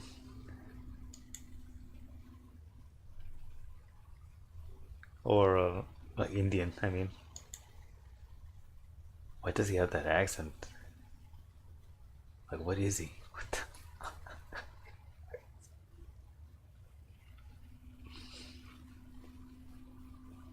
And then the other room is just filled with water.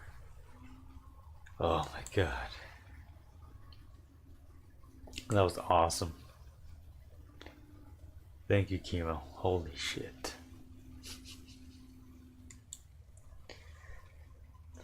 Fuck, dude.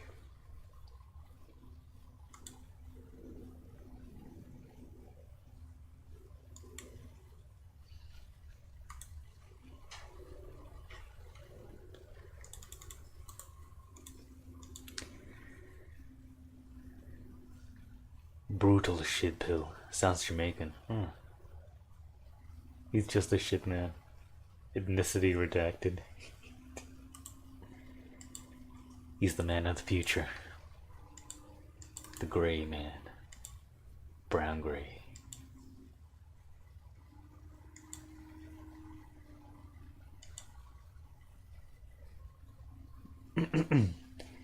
Best Western gas leak hoax. Pranknet. Oh, I guess it was. So much Kino, holy shit. Thank you, brothers. What's up, YouTube? Now, when I opened my window to get some fresh air, a praying mantis landed in on my curtain. One of those tiny, tiny ones we get in Wyoming. They're like about big. He's just sitting there chilling out on the curtain like, what's good? I like praying mantises. They're cool, man. I find that when he eats them, maybe I can keep him as a pet. We'll just put him back in the wild. We'll just let him be and do his thing. They don't matter. I wonder if I could pick up that praying mantis and show him off on camera. I'll just let him chill up there and let him do his thing. He's just watching me. Hey, what's up, you little shit? What the fuck is up with him? Hold on, let me take a picture of him. What's he on here? Post it on my Facebook.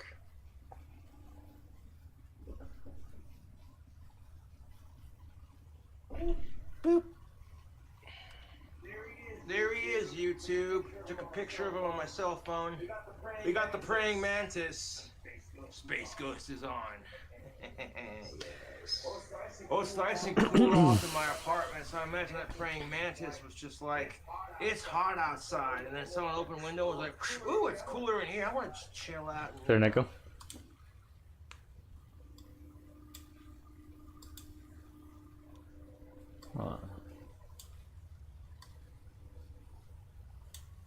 Maybe mic's a bit too hot. Check that out, YouTube. I got a praying mantis. Picking up my speaker too much. I keep putting the praying mantis outside, but it keeps crawling back in. So I guess I made a friend. Look at that, YouTube. I made a friend. Praying mantises are cool, man. Looky here, Oh, YouTube. It's my praying mantis.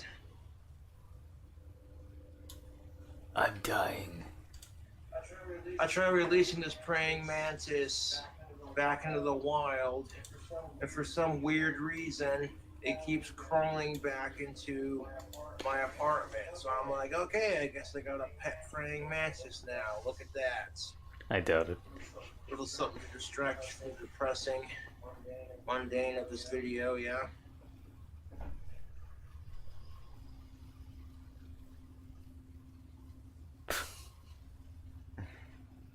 Of course, you fucking retard. Oh my god. He's so dumb.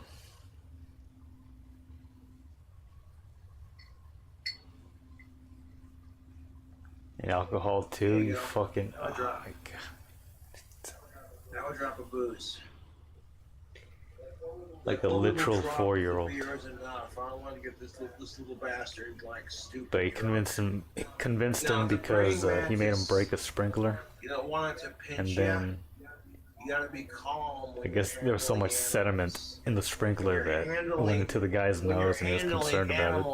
So he saw. You gotta be calm. So the pranker told him, you gotta smear shit to disinfect yourself from the chemicals. I actually had a praying mantis land on my apartment window at my old place.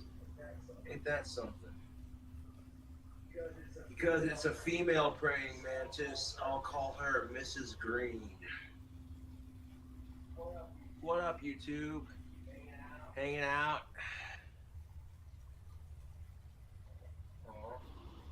Check out my praying mantis here. Unfortunately, praying mantises will go through a phase where they stop eating and they just die altogether. That's just how praying mantises do. And I think the one that landed in my apartment is Mrs. Green is... They just go through a phase of not eating and dying. They're still moving. Here she is.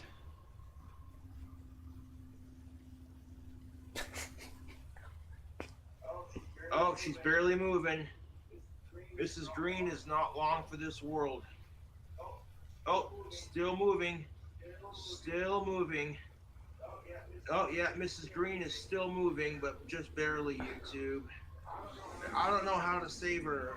You know, I don't. Yeah, let me just say all the worst shit I can. Oh. Man, I tried to let this praying mantis go back outside, but she literally crawled back into my apartment, y'all. Here she is, YouTube. She's barely moving. If I could feed her or give her some water or something to make her have more energy, I would, but I don't know what to do here. Give her some Doritos. Let nature run its course. So you know what? I want to let Mrs. Green pick her up as delicately as I can. I'm gonna let her rest on my chair. There you go, beautiful. She's barely moving, YouTube. It's not a good sign. Man, that sucks. Praying mantises, they're an interesting creature. Dude, if she dies, I can't control it or stop it. That's just the circle of life for these things.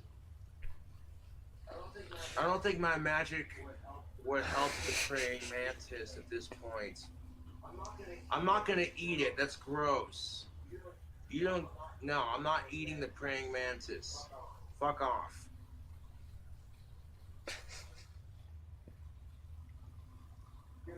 Give her some CBD, e-liquid.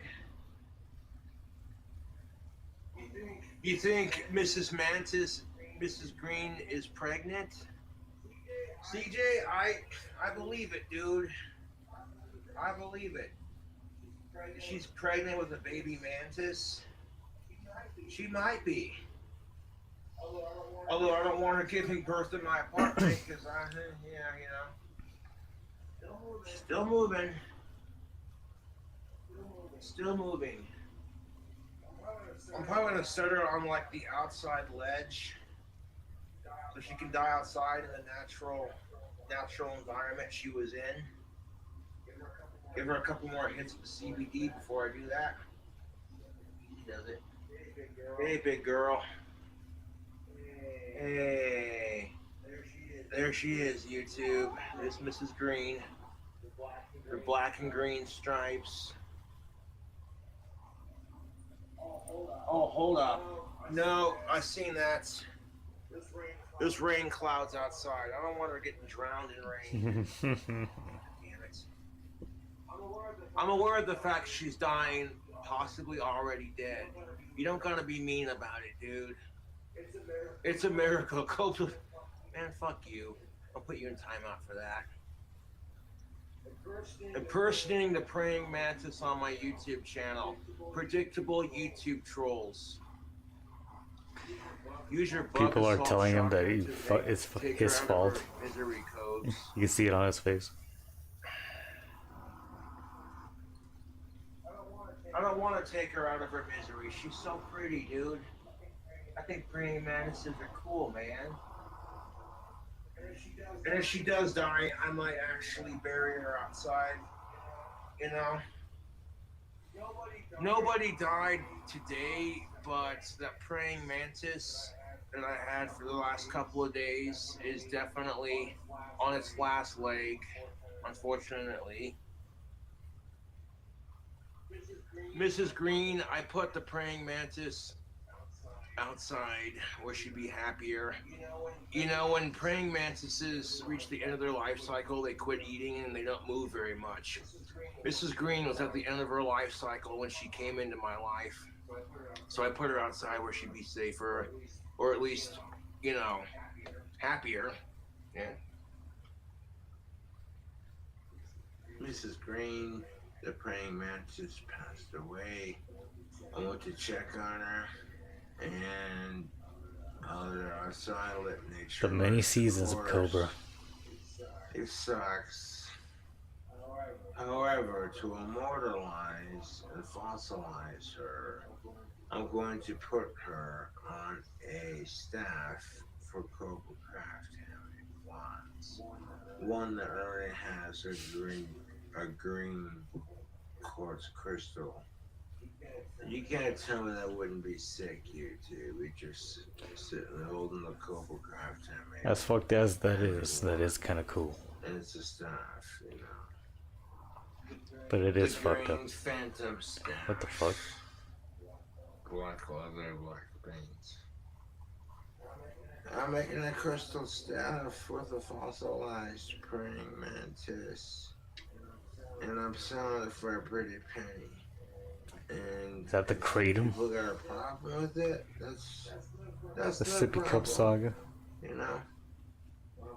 Well, I'm satisfied with the Glow Dark paint on the second half of that staff.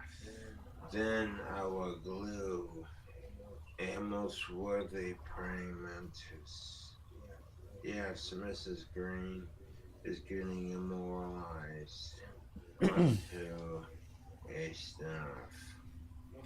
No, building a bitching ass staff, Mrs. Green did pass away.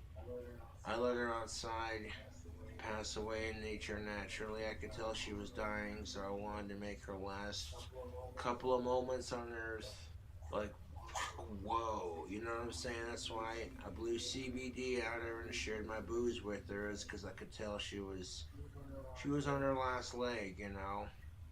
And people got it all twisted, like, oh, Cobra's this and that. And she's like, fuck them, dude. Now I took that praying mantis and I'm putting her on a crystal staff that I'm working on. It's gonna take a couple layers of epoxy. That's creepy. And super glue, but it'll look sick when it's done. That praying mantis won't break off. And, you know, the trolls can suck a dick. They really can.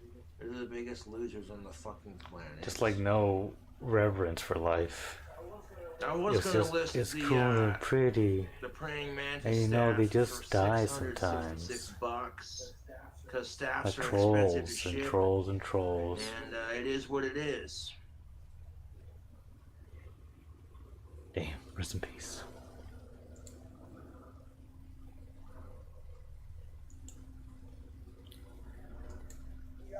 Hey guys, it's Easy12, and I got some more of these.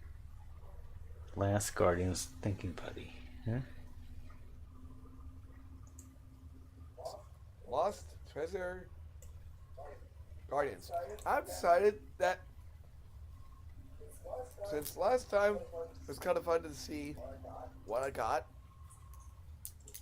It was kind of fun not seeing what I got first, just guessing what I got. So I was going to go and open them without looking at the reveal.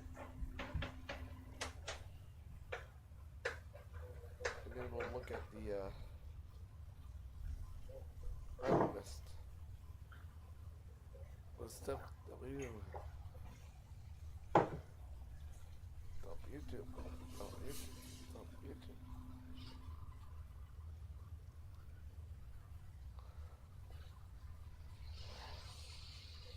Come on.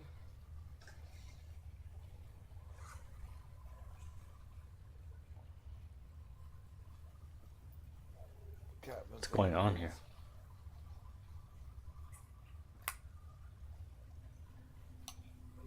Think we got to. Well, one way to find out is to look underneath.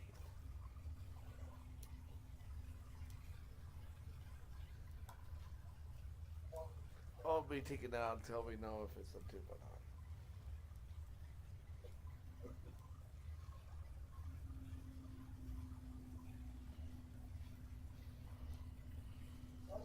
By the way, I have decided that every year,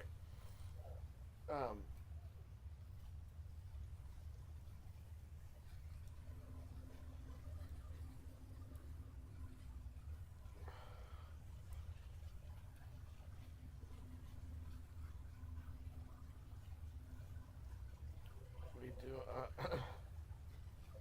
another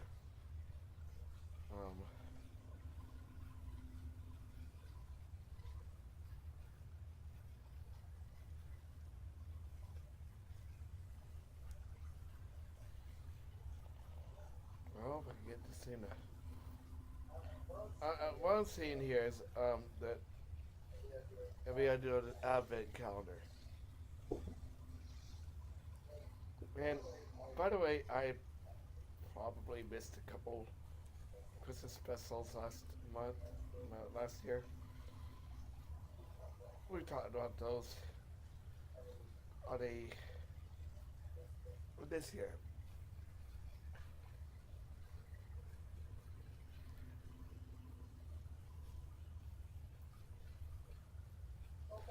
Oh, by the way,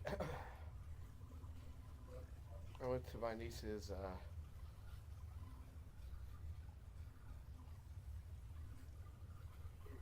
baby shower yesterday. It's randomly recommended.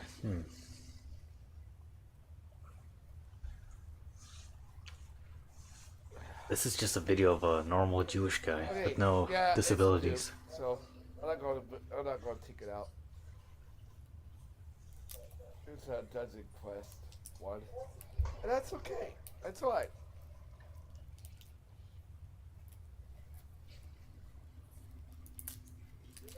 I think I'm going to print off a guide. No! No way! No way! I gotta look. I've got to look.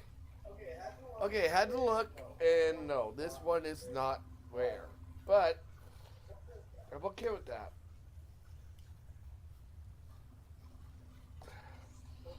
So apparently the one that I'm looking, the one that's rare, actually the two that are rare, contain certain items in them.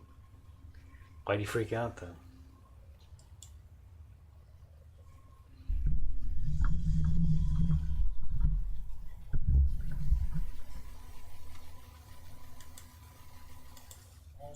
Also known as Viper, is a rapper, real estate agent. Lee Carter, also known as Viper, is a rapper, real estate agent, scammer, drug addict, corset enthusiast, living meme, and alleged kidnapper. Viper was born in El Dorado, Arkansas, October 7th, 1971. While I could not find much in regards to his childhood, his youth, as well as time being a young adult, were riddled with drug addiction and gang violence. The start of Viper's music career was marked by a movie that he starred in called The Fifth Ward. Written and directed by his brother, Viper was asked to make some music for the soundtrack. Even after the movie was finished, Viper continued to produce music, and this is where things really get crazy. Putty is cool. Wait, does he make it? As I mentioned previously, Viper was involved in... Does it like putty because it farts or because it feels weird? It's rare! We got the rare one! Now look. I got one! No! No! No way! I think I got it! I think I got one! Oh my...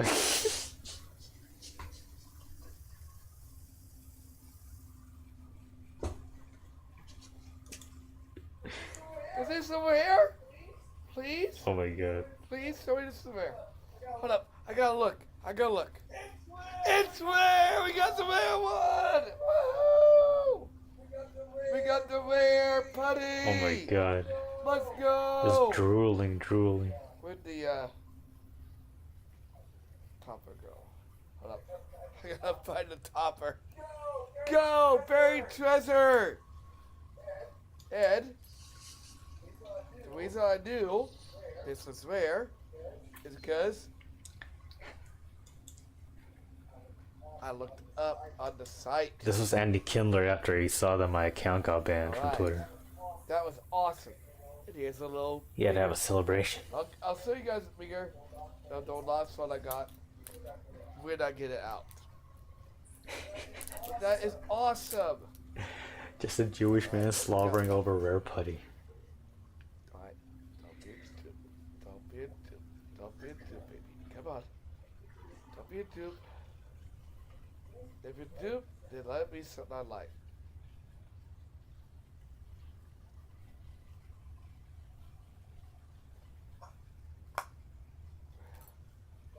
We got... oh, I know what this one is.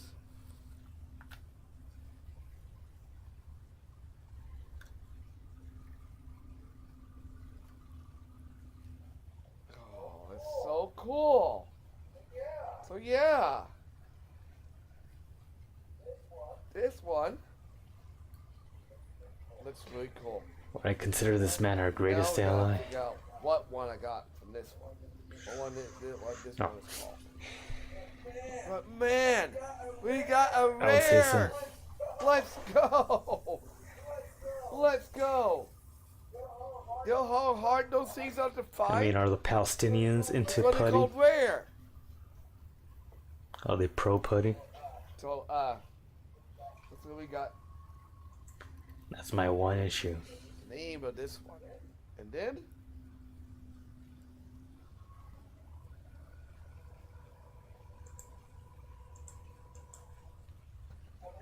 I'm happy. I'm happy. I'm absolutely happy. You know how happy that makes me? That would be a good clip or a good meme. It's like when you hear the bombs hit the Palestinian coordinates, or something more horrible. I don't have anything against the Palestinians, nor do I have anything for them. But that would be funny. Very happy. So now I need is the last. I'm happy. I'm happy. So I've got so far I've gotten the genie, the abominable snow monster,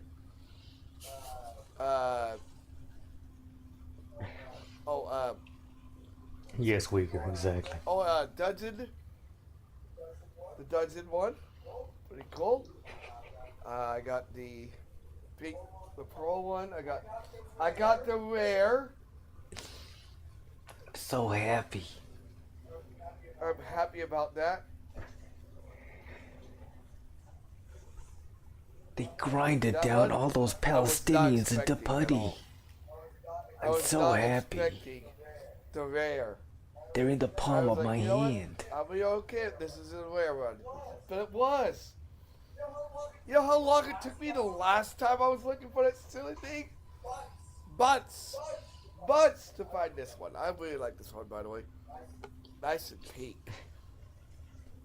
But yeah, This there you guy's a go. senator. I really do like these. I am over the moon over this. This guy works in the I mean, government. normally, it is hard, like extremely hard to find a rare. And I found it. I found it on my second search. So the only one I need now, well, actually the only ones I need now is the rare purple one. I need the red. I need this unicorn, and I need this space alien. Awesome. What do you guys think? You guys think I'm going to be able to get it? What do you guys think? Leave it in the comments down below. And say, I don't know, say rare in the comments. Because I found the rare. I still can't get over that. That one. That was awesome. I really like it. Anyway, but this video's over. Like, comment, subscribe, share. I'll see you guys on the next video. What do you say, like and what? That was awesome. I really like it. Anyway, but this video's over. Like, comment, subscribe, share. Like and subscribe, share. Oh my god. Scribe, scare. There is scribe in there, I guess.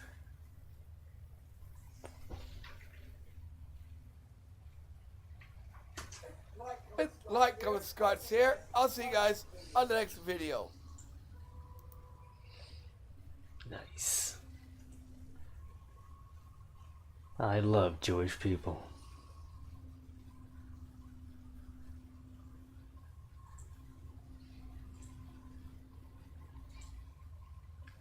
Let's see what some of these shorter videos here. Crazy old man smashes hotel window. Hello? Hello, sir. Hello? Hello, can you hear me? Yeah. My name's Jonathan Davis. I'm at the front desk. We have an emergency situation. There is a older gentleman in room 103. I believe he's like on the other side. His carbon monoxide meter is going off on our end of the hotel, which means his something's going on. I called his room. I ain't getting a response. He's in his 80s, and I just need someone to knock out a window so I can get air supply in that room till the paramedics show up in case I could make him live, dude. He's old man. All right, he's in room 103. Yeah, can you set your? You got a cell phone I can call you on? Yeah, I'll see what I can do over there. Okay, hold on a second. So let me call you on your cell phone, just so I can verify all this. So we know we can take our step by step here. And I'm really worried right now. So can I get your cell phone number and I'll call you right back on your cell phone. We'll go from there. My cell phone number.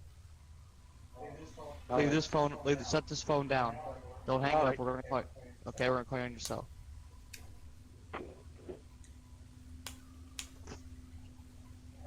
Hello.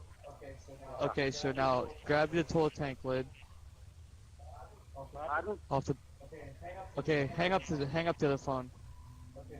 Okay, sir, can you hear me? Yeah. Okay, what you're gonna do is grab your toilet tank lid off the back of the toilet.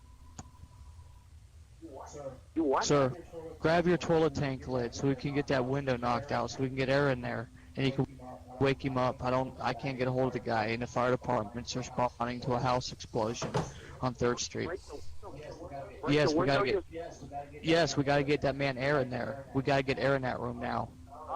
All right, I'll be right there. Oh, don't hang up. Go to room 103 and knock the window out so we can get air in there.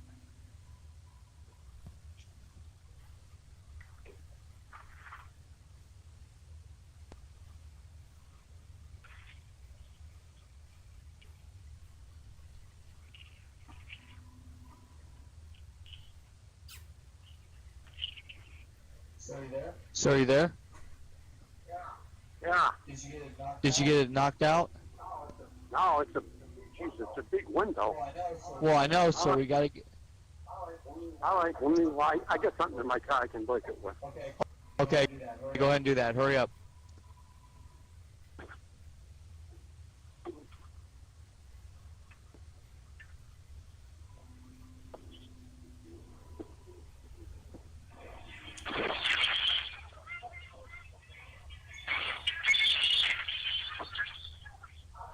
Huh? What are you doing? Breaking the window like I'm told to do. What for? Why are you breaking the window? Because the man in the office told me the guy needs some air in here. He said to break the window. You're in the office. They could have said carbon monoxide. Hello? Hello, ma'am. Hello, sir. Yeah. Sir, so okay, sir. Did you break the window? Is there airflow coming in? Yeah. Talk to you. People at the front office. Excuse me? Hello? Hello? Hello? Hello, what's going on? Can you put my father back on? What's going on? Why are you telling him to break a window? I didn't tell him to break a window. I've been trying to tell him not to. He called me up, freaking out because he lost his job, and he said that he's like lost it. I guess he's wanting to break windows or something. I told him, no, it's crazy. I'm trying to ask him, where are you, so I can come get him.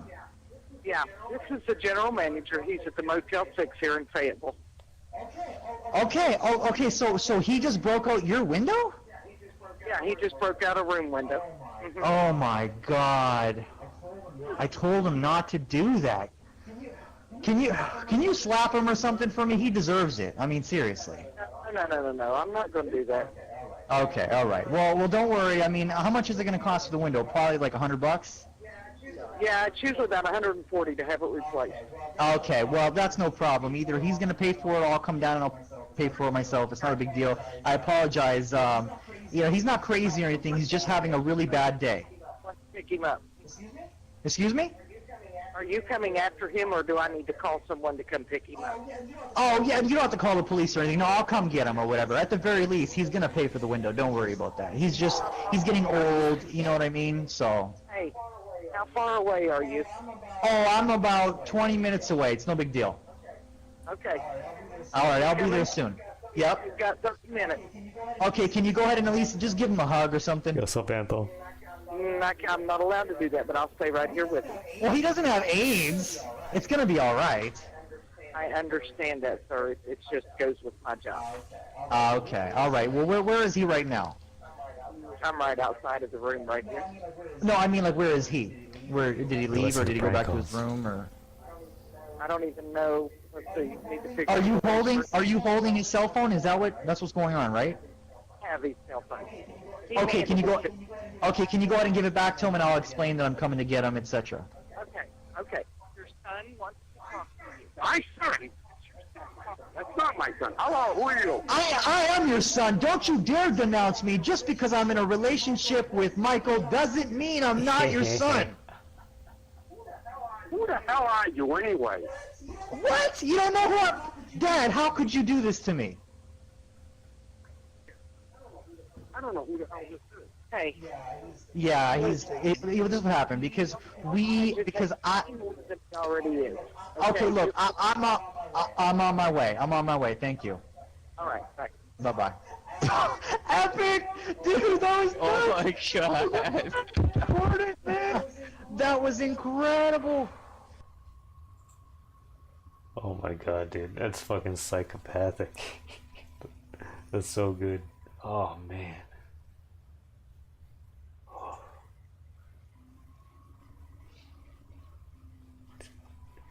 I want to hear the sound again.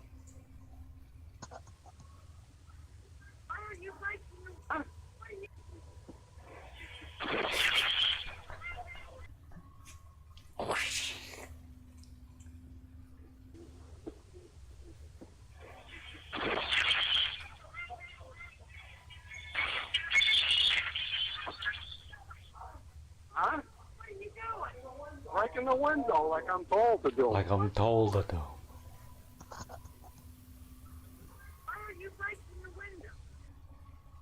He could have at least explained, the carbon monoxide thing. That would have been believable. Fucking, oh man. But yeah, he probably did get put in a home over this. But welcome, Anton. I'll be doing alright. Prank calls. Prank net.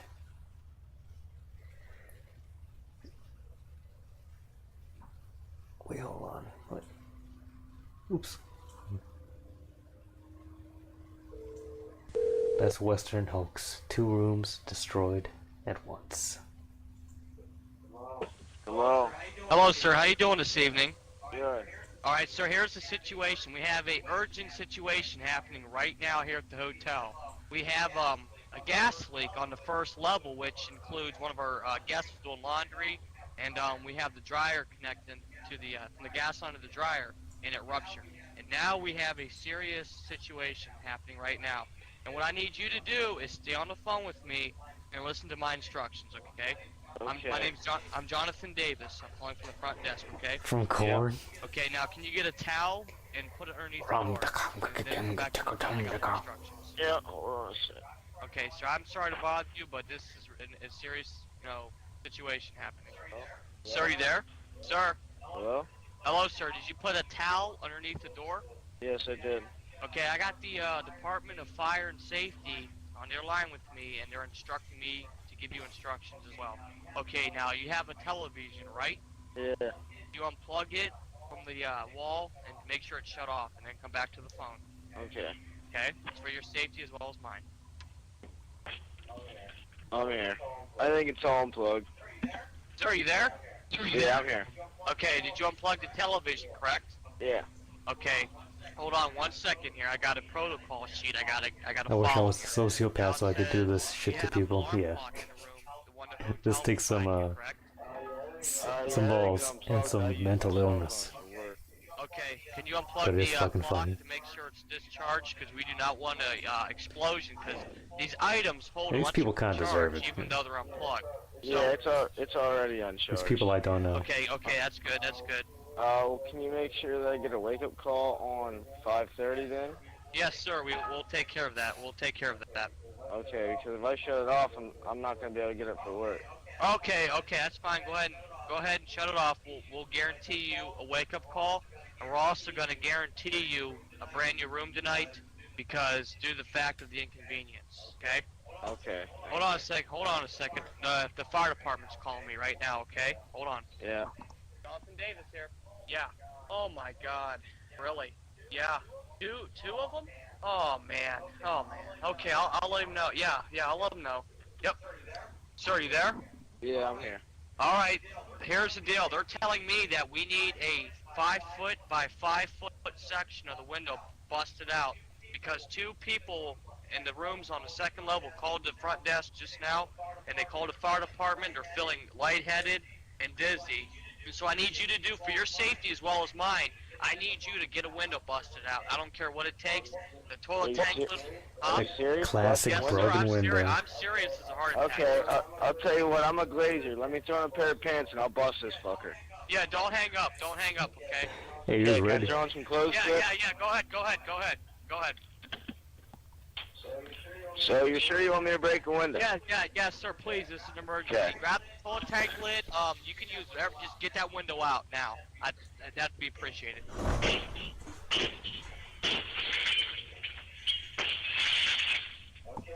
Okay, I broke one. Okay, sir, can you get some more of that window out? I gotta make sure there's enough space for fresh air to get in that room. Oh, I can crawl through it. Okay, well, we need more space than that, sir. I'm sorry, but we're gonna need like I said, like a 5-foot by 5-foot section. All right, I'll keep clearing. Yeah, keep clearing some more, please. Thank you. Oh my God, dude. He's good.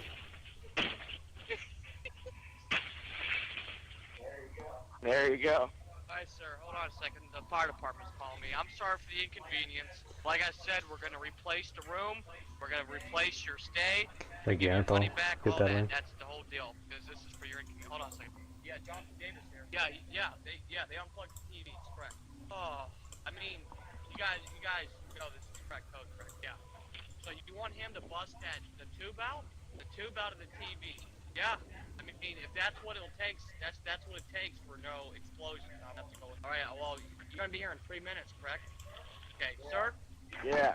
Yeah, the department's gonna be here in 3 minutes. They said you have to get the TV tube busted out because The TV yes, yeah, yep.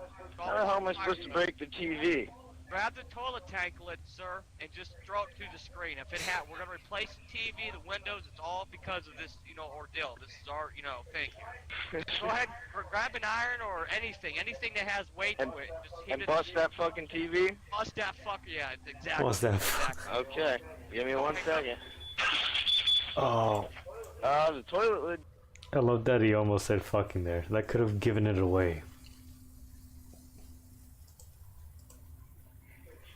Go ahead, grab an iron or anything that has weight to it. Just hit And it. bust that fucking TV? Bust that fucker, yeah, exactly.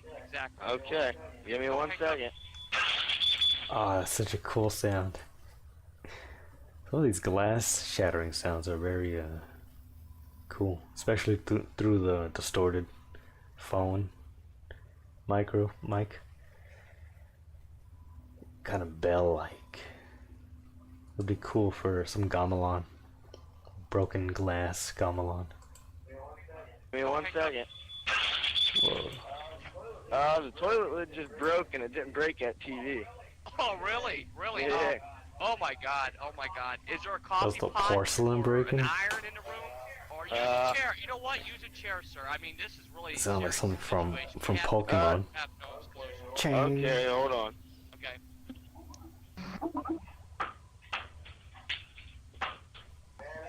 Man, that TV ain't breaking. Is there a way to get it out the window? If not, can you please get it out the window? That's a TV? Yeah, if you can get it out there, go for it. Okay, let me do that. I can get it out Yeah, the go window. ahead. Yeah, go ahead and get it out the window then.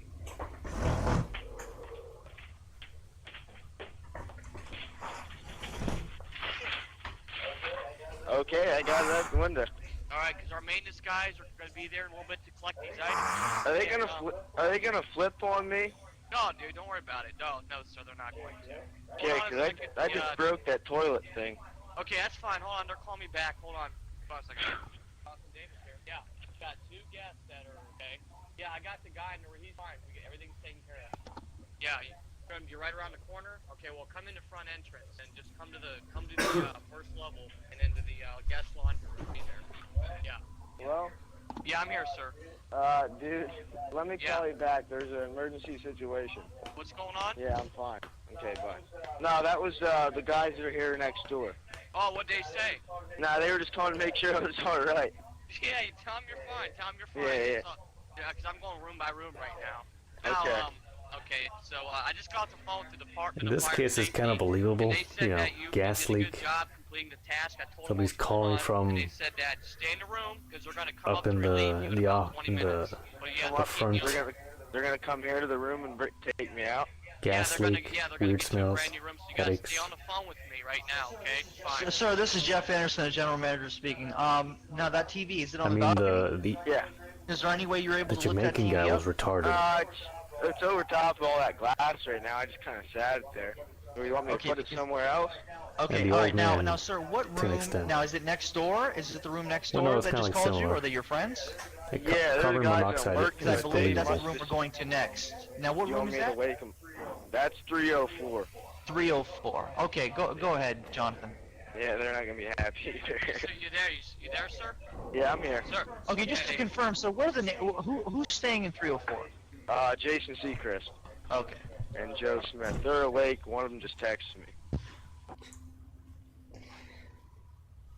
Cool. That's gonna get a sub from me. Suspect shot after stabbing 2 officers.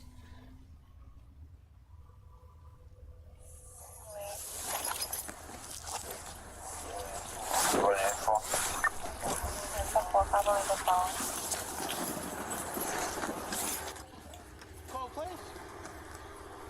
You call the police? Anything going on? You don't know? Huh? I don't know. You tell me. You live here? Yeah. Where you live? Trying to go somewhere. Damn. Real stabbing sound, that's fucked.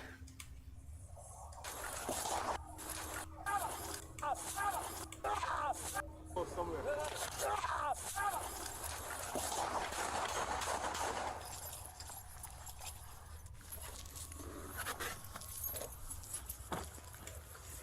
That was like a fucking Italian guy getting stabbed. Go to police?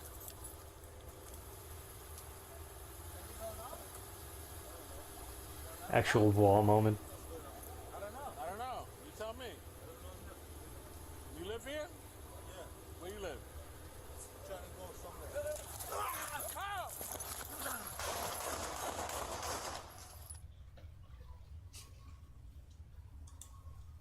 Fucking retard.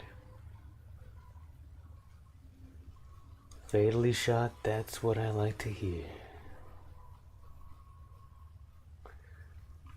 Well, that was a sharp ass knife. I don't know how much you could stab someone like he did. Like in that effeminate black way. Here? Yeah. Where you live? Trying to go somewhere. Oh wait, no. Never mind. Seemed like a pretty good stab right there.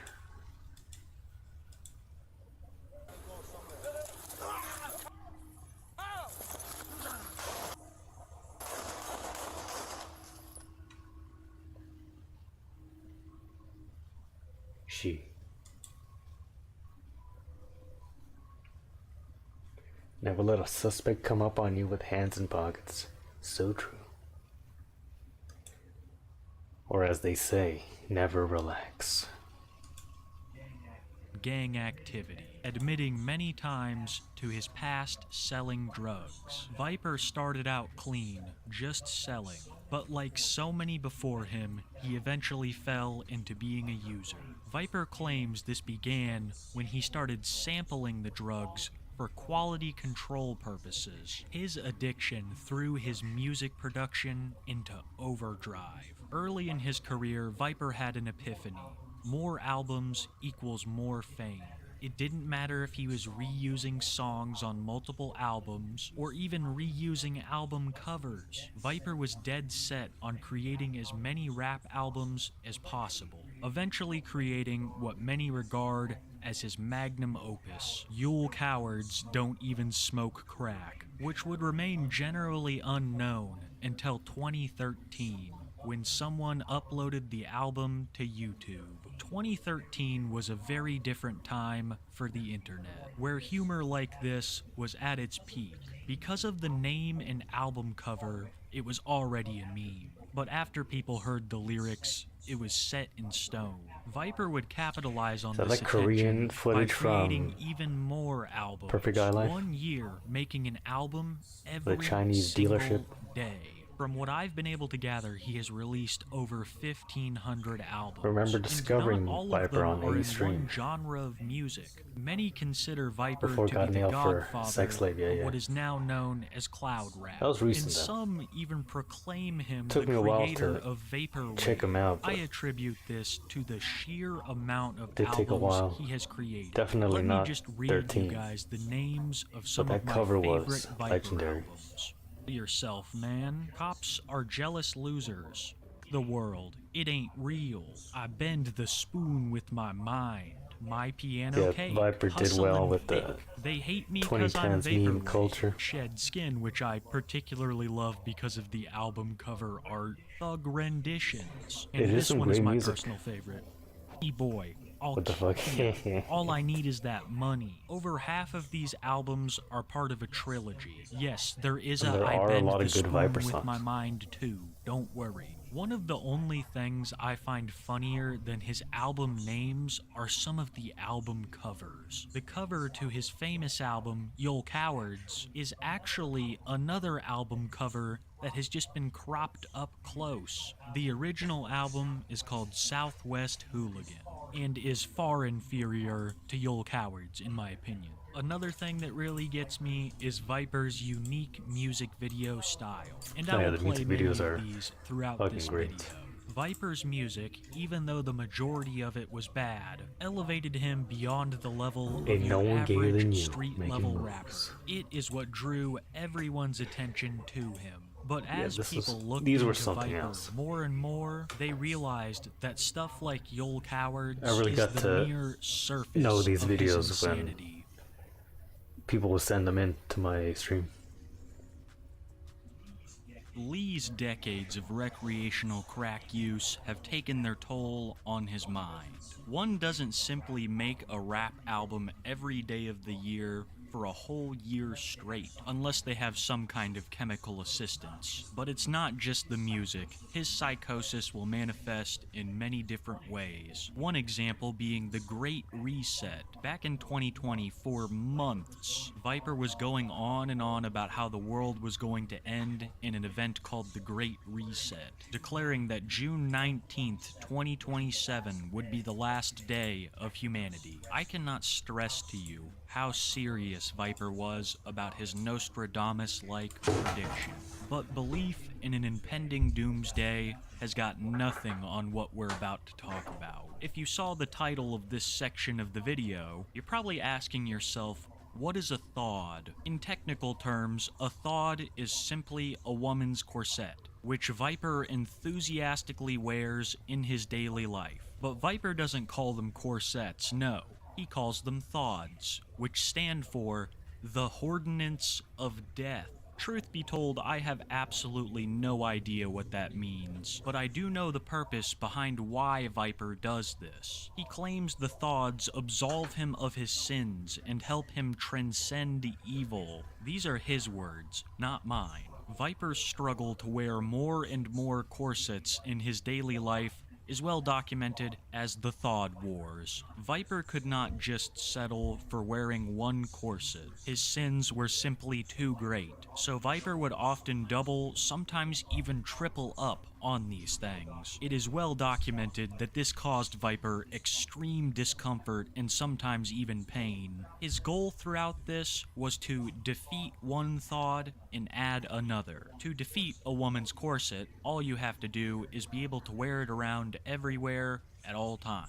This becomes progressively harder as you add on more Thawds, and Viper would often falter, unable to take the increasing pressure of the corsets, being forced to take them off, starting over at what he called Life Plateau 1. Viper considered these corsets as an almost spiritual item. He felt pride in wearing multiple, and he felt shame in taking them off. Viper would describe the extreme trouble as well. Gods absolve him of his sins and help him transcend evil. These are his words, not mine. Viper's struggle to wear more and more corsets in his daily life is well documented as the Thawd Wars. Viper could not just settle for wearing one corset. His sins were simply too great. Oh yeah, I so remember seeing Viper these would pics of me often like, what the double, fuck? sometimes even triple up on these things. It is well documented that this caused Viper extreme Snot discomfort Wars. and sometimes even pain. His goal throughout this was to defeat one Thawd and add another. To defeat a woman's corset, all you have to do is be able to wear it around everywhere at all times. This becomes progressively harder as you add on more Thawds, and Viper would often falter, unable to take the increasing pressure of the corsets, being forced to take them off, starting over at what he called Life Plateau 1. Viper considered these corsets as an almost spiritual item. He felt pride in wearing multiple, and he felt shame in taking them off. Viper would describe the addition of these corsets as a life plateau or a life journey. Viper would reach his next life plateau with the addition of another corset. And in his mind, by taking these things off, despite the fact that they caused him pain, was the equivalent of starting his life journey back at 0. 3 corsets equals life plateau / life journey level 3. No corsets equals life plateau level 0. I have run into multiple stories of Viper's daily life being complicated by his use of Thawds. One day while Viper was driving, the Thawd caused him to go lightheaded, stating that he almost got into a nasty accident before pulling over and adjusting them. Another time that the Ordinance of Death really impacted Viper's life was during his real estate agent exam,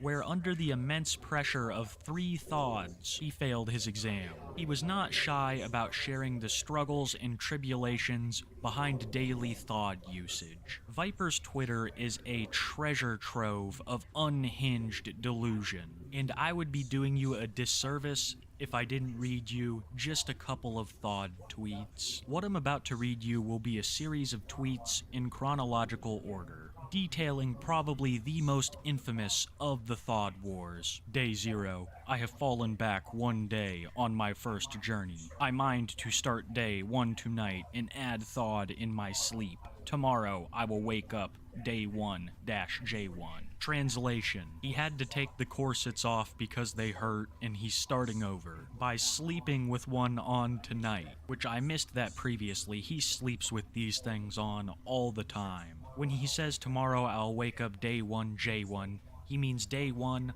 life journey number 1. D0-J2, tonight. I go to bed with Thawd.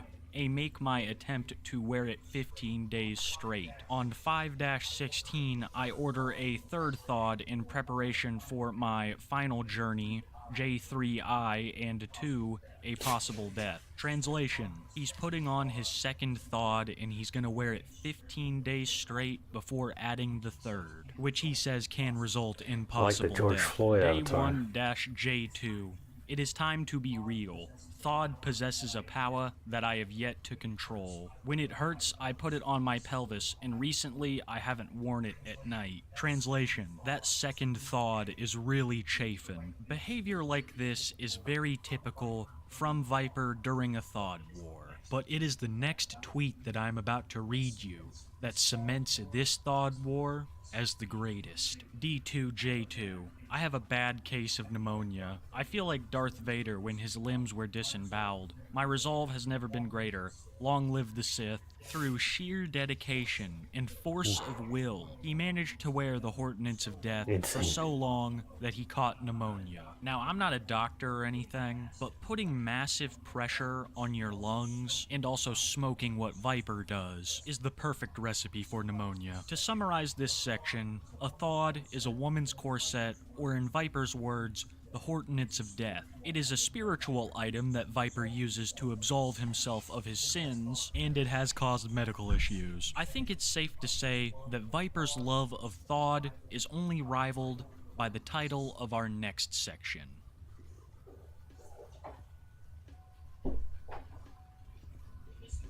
The history of Viper perpetrating fraudulent behavior goes back quite a ways. But first, I would like to describe the fan side of it. You see, Viper has a cult following. Well, if you're these selling allegations, drugs, they were pretty got drug united money. in a general love for Viper's music.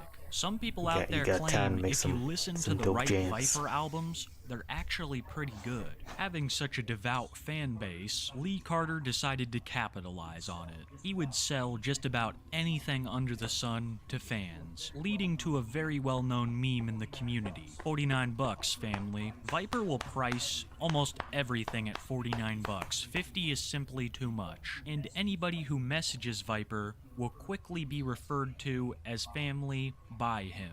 I can't even count how many times he has told a fan that they're like his little non-biologic brother. And this is after knowing them for like 5 minutes. And I don't think Viper does this for the sake of the fans, because it seems like more often than not, people will order albums or pieces of merch from Viper that they will never receive. When I was researching the Viper subreddit, which I will have linked down in the description below, excellent source of information, I came across numerous posts of people asking if they would ever receive their Viper merch. To a longtime fan of Viper, this is almost a laughable question. He has done this to so many people that it's almost expected at this point you will receive nothing. And when you do receive something, sometimes it's not even what you asked for. Viper would rip his vinyl album covers in half and sell the front and back separately. But don't worry, it's not too much. It's just $49, family. Despite all of this, Oh my Viper's God. cult following didn't care if they had been scammed. In a way, it added to the charm of the whole experience. Yes, this yes, was a something, completely something a different fucking story white hipster when would Viper say. started scamming This was live the shows. era of the For hipster. years now, Viper has been doing No live vinyl shows came back and for this his and that. listeners, and many of them have gone off Of course, I without would a love hit. to be cucked Viper by will do Viper. a 30 to 45 minute set, disappear for a little while to not be a coward, and then he comes back to chill with the fans. This was a big deal for a lot of people. He took a lot of pictures, signed a lot of albums, but then he just stopped showing up to them. Tickets were still being sold, Viper was 400K? still making Nice. money, but he would no longer show up to his scheduled live performances. Another notable scam that he tried to pull on his audience took place during the Houston flood. Viper's entire family had evacuated, but he decided to stay behind. For what purpose, I'm sure you can draw your own conclusions, but Viper told the internet that him, as well as his whole family, were starving because of the flood. And if they could just buy some albums, it would really help him out. But if you think him ripping people off is just confined to his fans, you'd be dead wrong.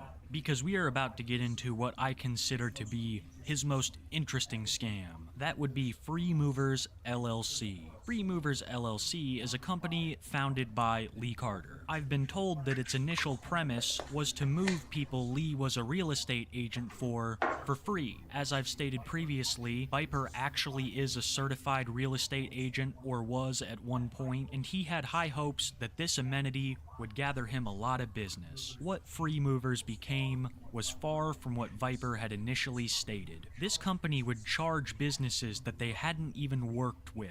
They would take money for jobs and not even show up. And when they did, it was somehow even worse. Lee's employees were described as dirty and smelling of alcohol, and all they had for equipment was a rusty truck. This man was a Despite all fucking of these hustler, goddamn. issues, Lee still tried to list the company on the stock market, making claims of extreme growth potential, trying to create billions of shares right off the bat. He was of course denied and threatened to sue the United States Securities Exchange Commission for the crime of them not listing his fraudulent company. If you need further proof that Free Movers LLC is not legit, then take a look at their phone systems. You can call Free Movers LLC for hours and you will never get an answer. Just this voicemail recording of Viper. Hello, you've reached Free Movers Realty and freemovers.com, where we help you find your new home or list your new home. There are a lot of black people with fake businesses. That happened a lot during the pandemic. At the guaranteed lowest price in town. They would open up cheap, Leave your name, quick ass LLC. At the sound of tone, and we will Take some of contact that you back pandemic shortly. money. Thank you for reaching out to Free Movers Realty and Free Movers. A lot of vacations to the Caribbean. From $49 albums that never show up to moving companies charging businesses they didn't even work for, Viper has a very interesting history of fraud. And like most other topics in this video, this is just merely scratching the surface. His history of fraud and criminal behavior goes back decades now, and it would be considered one of his worst attributes. At least that was until the recent allegations, which not only brought Viper to my attention, but to so many others as well.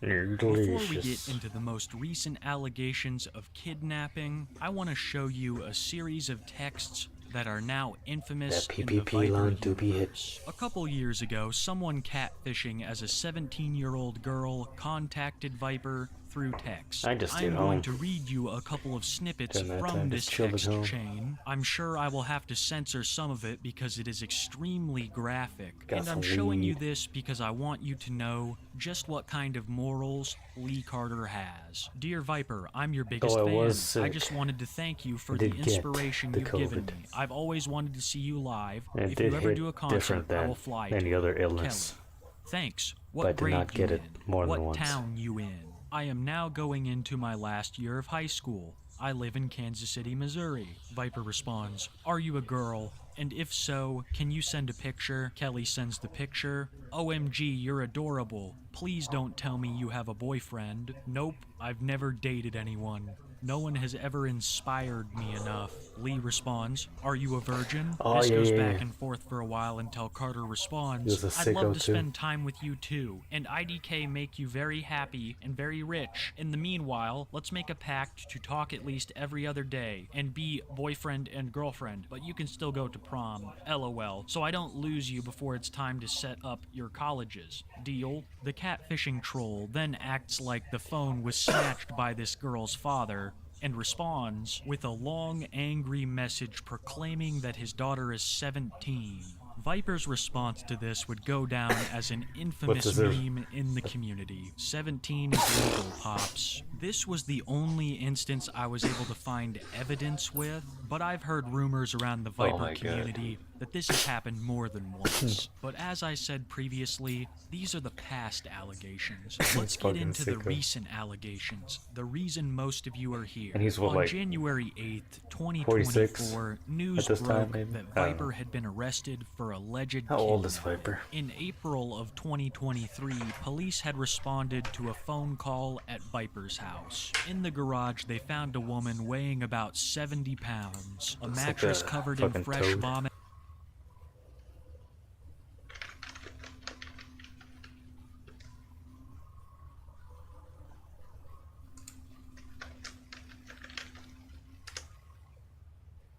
$52. Oh my god. No, yeah.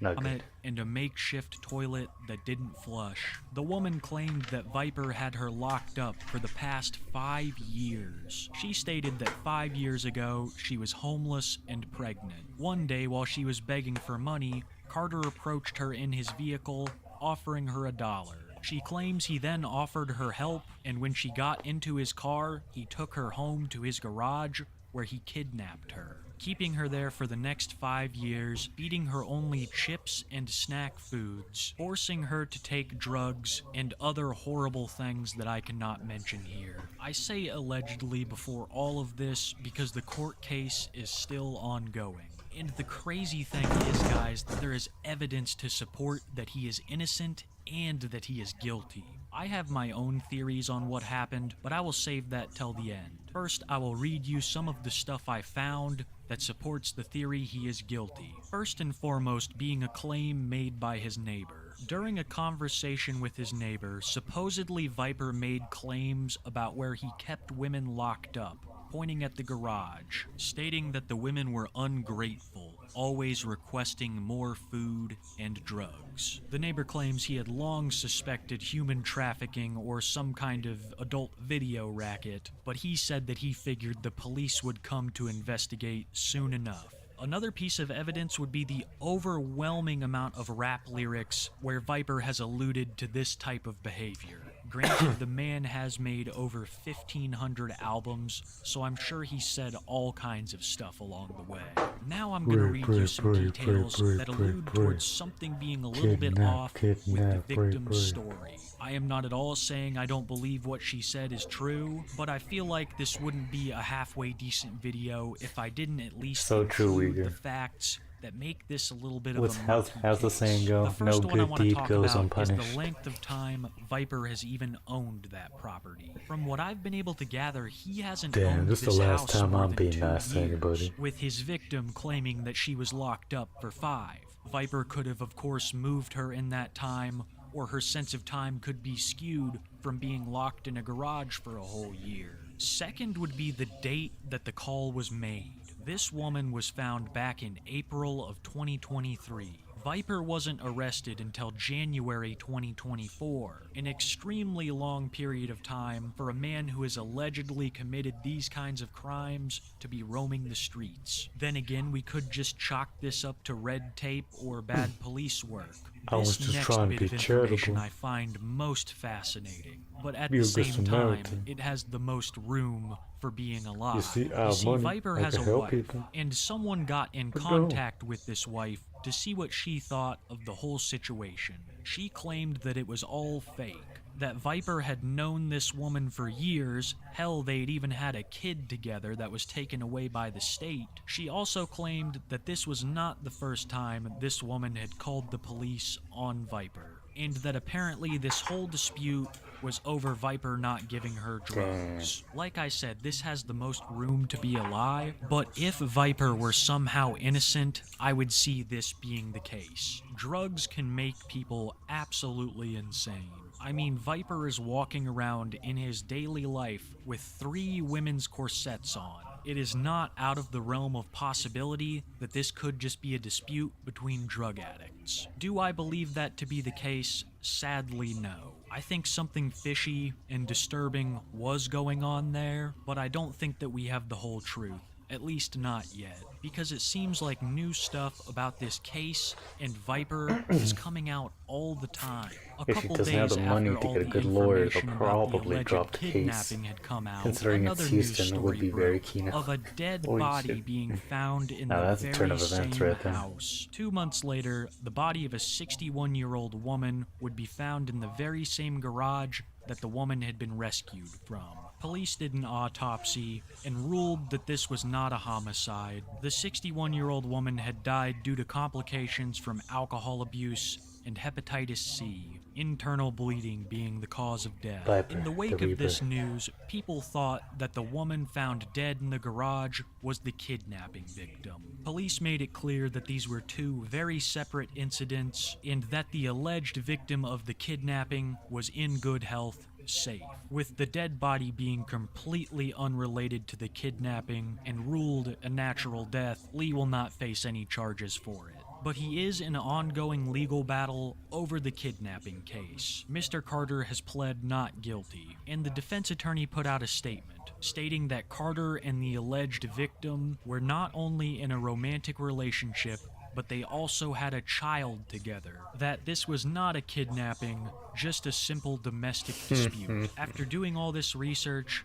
I really don't know what to believe. Viper has proven in the past that he has the capacity to commit some absolutely heinous crimes. The messages with the catfish alone make I him can see it a now. not-so-good guy in my book. But then you add on the fraud, the drug use, the past gang violence. Even if Viper is innocent of this crime, he is not a good guy. Do I think exactly what the victim claimed happened? No. But do I also believe that something didn't happen? Hell no. We are talking about a man who wears women's corsets to absolve him of his sins. Crazy people like this are really capable of anything. That's all I have on that's true. Viper today, guys. I cannot tell you how wild of a ride researching all this was. I probably haven't had to dig that deep into a video Maybe in the subject future, we for could get- a very long time. we could get There him are to, decades of tell us what albums happened. and instances, far too Yo, many Lo- to cover Yo, here Lee. in one video. What happened So that I'm day? thinking once the trial Tell is us, Lee. done and we know all the facts, Why'd we'll that have to bitch make a try to Viper Part sue you? 2 to go in depth Man. on things like hops. But for now, I really hope that you guys Crack. enjoyed this one. I know there weren't very many clips in here, and it's because whenever someone interviews Viper, he's actually normal for a change, or at least normal by his standards. A lot of the humor lies in the songs, and I highly recommend you guys to go check out a couple of them on YouTube. Don't worry, Viper does not profit off of them. Thank you guys so much for watching the video, especially till the end. Most likely It a really trap pushes house it of in the sorts, unless they algorithm. found drugs A in the massive system. shout out to all my channel In members. the house, then the Love best. you guys. The least Thank they you for could all the charge him support. with is This something community would domestic. not be half as cool as it is without you guys. And to whoever's watching this video right now, I hope you have a wonderful day, Nothing wrong with night, the Negro afternoon, who broke wherever through you the are in the matrix world, and transcended whatever time it is, humanity. just go have a good time. And always keep it And Kiwi. literally created a whole new genre of music. Well, it's just chopped and screwed, right? It is his own style, which is kind of a almost proto vaporwave, especially the stuff on that y'all cowards. But yeah, damn, it's just some. So it's nothing. It's just druggy shit blown out of proportion. It just so happens Viper is at the center of it. They framed him. They got our man. Free Viper.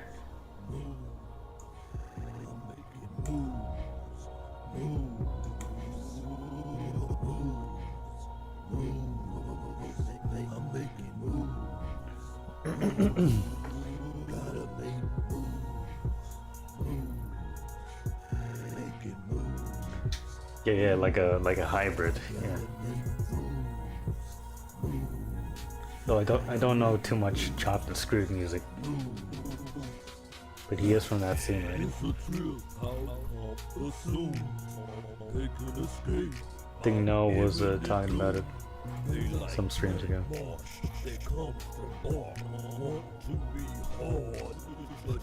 Oh yeah, because we were talking about how Big Floyd and Viper linked up for reals.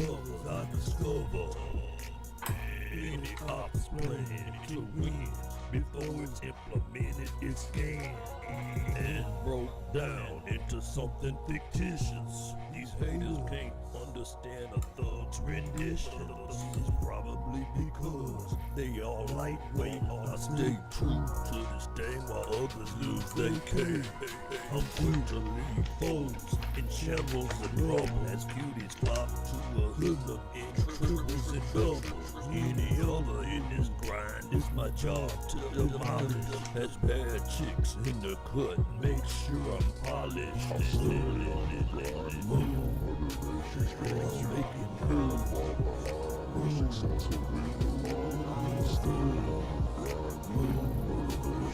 I'm making move. Gotta make moves. Making moves. I gotta make moves. I'm making He seemed like a good motivational dude. Underneath is competition's basement. Oh my god, dude. They did in my basement. I'm the top. Craziest thing that was 3 years ago. Feels like feels like long ago. It ain't safe. Evil's always by my side, and I stay street embedded with thug pride. In the hustle of life, I'm set. It's coming faster than I can spend it, and that's a bit. All in staying, call it. I stay rough, clip claiming that they took till I pull. Haters can't understand Thug's rendition. Mozart himself should have taken. To be honest, I've never met a black that wasn't completely insane. You're the ones who act white. Yeah. That's just an observation. The hot girls want me, not you, and they don't care what y'all going through. Move. I'm making moves.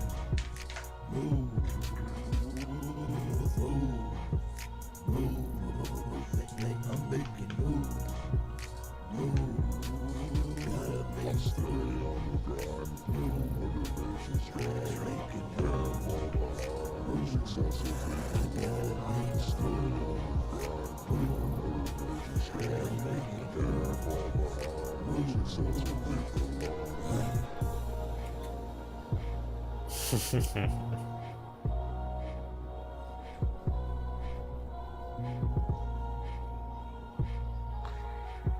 Whoa, 1,500? 1,500 albums. God dang.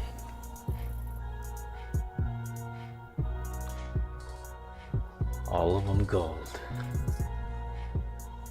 At least quite a few of them. I think I'll play my favorite right now.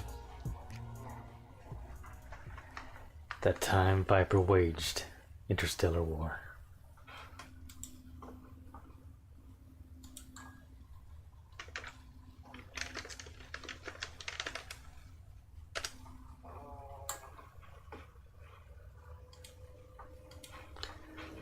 But first, this Big Floyd freestyle.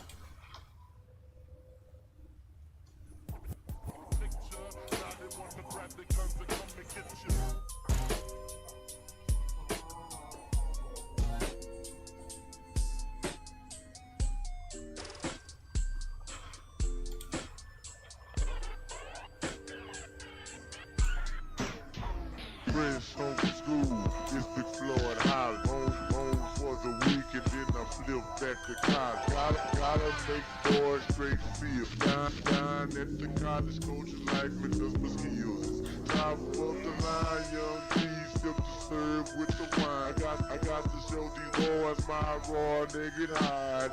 Catch me on the TV, nationwide I went. Me and MJG, and we both get This is good. Both mighty scholars, I'm all the dollar. You catch me at the hobby, make a yellow hole holler. Baby, what I say, I'm only out to trade. Grab this thing, let me straight wreck it. Big Floyd coming through, so candy with it. 3 times it deserve me. Wine, got to show these boys singing down on my grind. Got to score a brick, all that little dick. True to the game, this recline bumper kid. Holla at the rig and I also do it. Give me my music, man, I screw it. Give it to the DJ, he's the fucking man. Coming down the sand, drum beating like a band. This that Big Floyd living large in that game. Only I put fame on my name, Mary Jane. That's what I smoke. Never will I choke, boy. call him Big Pooh. I'm fucking with that screw. That's the way we do. Fucking with that Sean and that goddamn O2 on the fucking cool. Got to bring it back. Pass it to the next man with the crease and the slacks. Hit him just wrecked it. Microphone checked it. Big Floyd coming through so tender with man.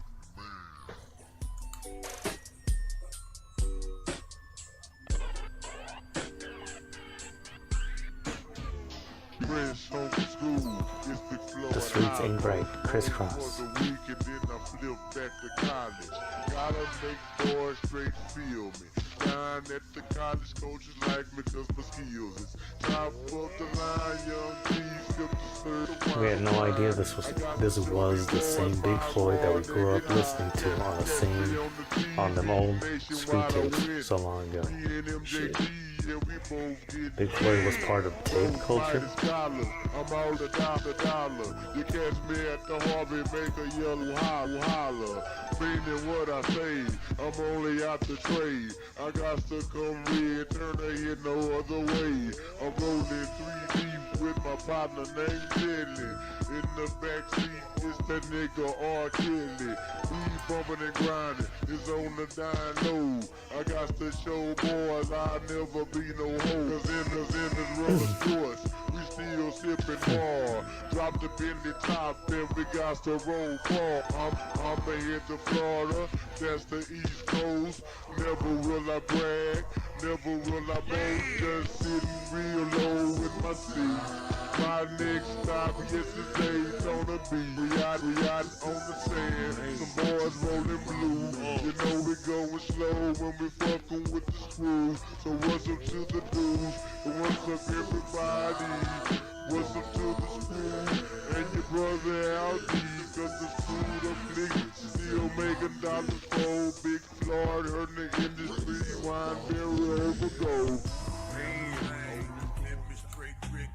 Big Floyd coming through, so candy with it. 3 times it deserve me wine. Got to show you boys singing down on my grind. Got to score a green. How that little dick. True to the game, recline bumper kid. Holla at the Ricky, and I also do it. Give me my music, man, I straight screw. Give it to the DJ, he's the fucking man. You make this before or after robbing a pregnant woman. Rest in peace, fentanyl addict. Yeah.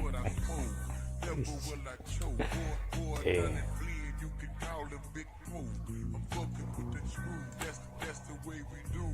Fucking with that Sean and that goddamn O2 on the fucking cool. Got to bring it back, pass it to the Yeah, not bad.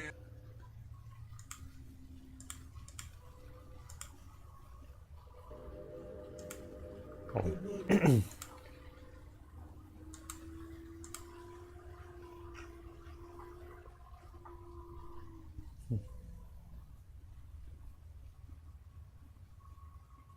To be honest, Vaporwave ripped off, chopped and screwed. Yeah. I was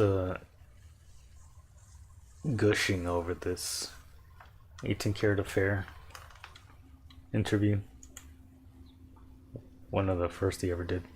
And he does bring up chopped and screwed music, which you could very much hear in that early Vaporwave, where it was more experimental. Before it became slowed down, pitched down, and synthwave.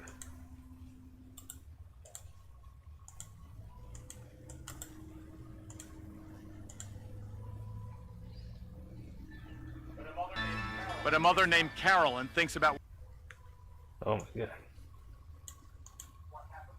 what happened to her daughter. And I feel everyone How should Big know what Lurch happened ate to her his because it was a roommate. brutal murder. He How PCP. chewed a part of her intestines. April 10, 2002. Police gets a call from a woman who claims to see a naked man on the street with his mouth, stomach, and chest all covered in blood, mumbling and chewing while looking at the sky. Police informed her that the officers are on their way, asking her to keep her distance. The girl hung up the phone and ran to her friend's apartment, She opens the door and finds her 21-year-old friend, Nisha Esaias, Indeed, Hoganable. full of blood. Her chest was cut wide open, He was multiple free. teeth marks around her face and That lungs. bitch At was, the scene, it was impossible to figure out some the crack. naked man's identity, because every time when questioned, he responded with growling animal sounds. They took the man to jail Just and a ran just a him through the druggy system. domestic To everyone's abuse. surprise, his name was Antron Singleton, aka Big Lurch. Big Lurch was a rising hip-hop artist from Dallas, Texas, who had songs with artists like Mac Dre, Mystical, and E40. The story was a shocker to everyone, but after more than 20 years, the question still remains. What happened on the night of April 10, 2002? Antron Singleton, also known as Big Lurch, was born on September 15, 1976. From the time he was a child, Lurch revealed his creative ability. By age 7, he started to write poetry and became inspired to become a rap artist. By 15, he started to perform his music to the public, anytime the opportunity presented itself. He started performing under G-Spade, but would later change it to the Big Lurch. The name Big Lurch is said to have been inspired by the character Lurch from the Addams Family. Just as with Lurch, Singleton was a formidable size, measuring 6 feet and 6 inches tall. Big Lurch started making his name in the late 90s. After getting some buzz around his name in Texas, he decided to move to the Bay Area, San Francisco, to further his career. His father was living there, and he figured that this would be a great opportunity for him. Soon after moving to the Bay, he met a rapper named Mac Mall, who was close friends with Tupac and Mac Dre. Mall was also cousins to E40, Be Legit, and Sway Calloway. Lurch also got introduced to a producer named Mike Mosley. He was known for working with artists like Mac Mall, just mentioned E40, Richie Rich, Tupac, and more. Moving to the Bay turned out to be a great career move for him, and soon, he started working with all of these rappers. He finally got his break and ended up making his debut appearance on the E40's 1996 album, The Hall of Game, on a song called Record Haters. Learn about it, bitch. And later was featured on a song called How We Comin' by RBL Posse and Mystical. Walking down the street with a Glock and my loons ain't gonna be played in this game, nigga. I'm hurting now. Around this time, while working in the Bay Area studios, he met Rick Rock and Dooney Baby. After making a lot of songs together, they decided to form a group, Cosmic Slob Shop. They managed to get a record deal with MCA and released their debut album, The Family, in 1998. Although the album received a lot of positive reviews, unfortunately, this didn't make the album commercially successful. Due to this reason, the group disbanded without recording a second album. Big Lurch gained a lot of popularity among rappers during this time, but it didn't mean that his financial problems were all gone. Despite all of that, Singleton had a really unique voice and sound, and his career was very promising. In 1999, Big Lurch was also featured in a Mac Dre song called Fire. Every day in the life of a G, we be trifling and we liking to see good things liking me. His musical career, despite having a few bumps along the way, was going in the right direction. But in the 2000s, two big tragedies struck his personal life. In the 2000s, Singleton's grandmother passed away, and on September 16, one day after his 24th birthday, he was driving his car when a drunk driver hit him, resulting in his neck being broken. After almost dying and being in a coma, he had a hard time dealing with the pain. You see, while he was at the hospital, he was heavily medicated, but he got out not fully recovered. It left him with trouble walking and chronic pain. It is said that around this time, he decided to take matters into his own hands, and he picked up smoking PCP to manage his pain. But what started as a form of medication soon became an addiction. PCP was originally developed as an anesthetic, but the side effects were so horrible that it fell out of use. It makes your body feel very numb, your vision and sound perception get distorted, and you can start hallucinating like a maniac. There are countless of cases where people do horrible things to others or themselves while high on PCP. I always report a story from all available angles, leaving you to decide which statements make the most sense. Due to this reason, I want to mention that during the Vlad TV interview, he mentioned never taking PCP before the incident and trying it for the first time on the night of the murder. You know, I don't get high, but one night, we went to the Hoodie Awards and all that, and I'm with one of my Big T homies. He a legend, prison baby, you know what I mean? He smokes something. And he's a big legend, you know, a rider. And I want to fit in, you know, I don't want to look like a punk, you know. I'm like, I didn't hit it before, but I don't get high. I don't snort powder. I don't do nothing. I smoke weed, tobacco. I don't even drink. At the same time, in the Rhyme and Punishment documentary, which was released in 2011, he did state that he begun using PCP to ease the pain. So on September the 16th, I had a car accident. A drunk driver hit my car. I broke my neck. When I got out, you know, I couldn't walk or nothing. I was really feeling a lot of pain. So what I did was You know, I started smoking PCP. I smoked it 2 or 3 times when I was younger and got that numbing feeling. So I was using PCP as an anesthesia. I leave this one for you to decide which of his claims for you to believe. After the car crash, labels started approaching him, claiming that they could help him bounce back. As I've said, the man had talent. He decided to go with BMR, Black Market Records. The owner of the label, Milton Grimes, was a famous, well-established lawyer at the time. After signing with the label, Singleton started to work on his new album. He decided to go and link with all the people from the label in the studio. In an interview, Big Lurch said that he didn't like the atmosphere in the studio and felt a lot of hostility. It was all due to the fact that a lot of members of the label were affiliated with the Crip gang, including the owner of the label, while Singleton was a Blood. They started to bump heads because of it, and Singleton decided to move back to Texas. As I mentioned before, although Lurch had connections in the music industry by now, he still didn't have any money to his name. He wanted to do his own thing in the music game, but he needed money to finish his album. He went back to selling drugs, but it didn't take a long time before he got caught on drug charges and was sent to jail. He got out on bail, and interestingly enough, Milton Grimes, the owner of the record label, despite their differences, volunteered to help him out with his case. Because of this, Singleton promised to finish his album for the label. Around this time in the 2000s, Big Lurch changed the subject matter of his songs, and with 2 faces of the gangster rap Tupac and Biggie dying, he turned towards a subgenre called horrorcore. Rappers whose music is classified as horrorcore or horror rap are Eminem, Ghetto Boys, Insane Clown Posse, and more. Dark topics became more and more common in his music, with him frequently mentioning serial killers, such as Jeffrey Dahmer, and villains, such as Jason and Freddy. After beating his case, Big Lurch got back to LA, but the tension between label members was still there, so instead of moving back, he started to get more and more involved with the local LA gangs. Members of these gangs, who Singleton was hanging around with, were heavily into PCP, which is also known as Angel Dust or Sherm. All this tension and all this shit, you know what I mean, led to me, you know, running the LA streets and with killers and smoking sherm with them. At some point, when he moved to LA, he moved to a dope house and lived with his roommate, Thomas Moore, who was known to be a gang member and at the time was also dating the victim of the murder, Tanisha. In 2002, while working on his album in LA, they were having a party at his apartment. Moore and Singleton got together with a couple of friends and started taking PCP. The most common way of consuming PCP, which was used that night, was a liquid that cigarettes get dipped in and then smoked. As Lurch recalls, they kept feeding it to him. So much was given to him that it stood out as strange. The next thing he knew, he woke up in a jail with a murder charge 2 weeks later. He had no recollection of what happened during that time, claiming that the last thing he remembered before the murder was thinking that the world was ending and that he had to find and kill the devil. I mean, all I can remember, you know, the world was gonna end, and I had to find the devil and kill the devil before the world ended. That's the last thought. The story goes that after getting high on PCP, Singleton kicked everyone out of the apartment, apart from him and Tanisha. He came behind her and struck her in the back of the head with a child scooter. Tanisha fell to the floor. Big Lurch then got on top of her with a knife and stabbed her in the chest multiple times before opening it wide open. He put his hand inside of it, ripping her ribs apart and exposing her internal organs. He grabbed her lung and started chewing on it. Multiple teeth marks were found across her face and lungs. Singleton then got up and ran outside into the street, naked. Tanisha's friend and neighbor, Melissa Allen, saw Singleton running down the street naked through the window. This raised her concern, and she called the police. When the officers arrived and arrested Singleton, he was in the middle of the street, butt naked, barking like a dog and pulling his hair out. His body was covered in blood. Afterwards, they did a medical examination on him and found human flesh inside of his stomach.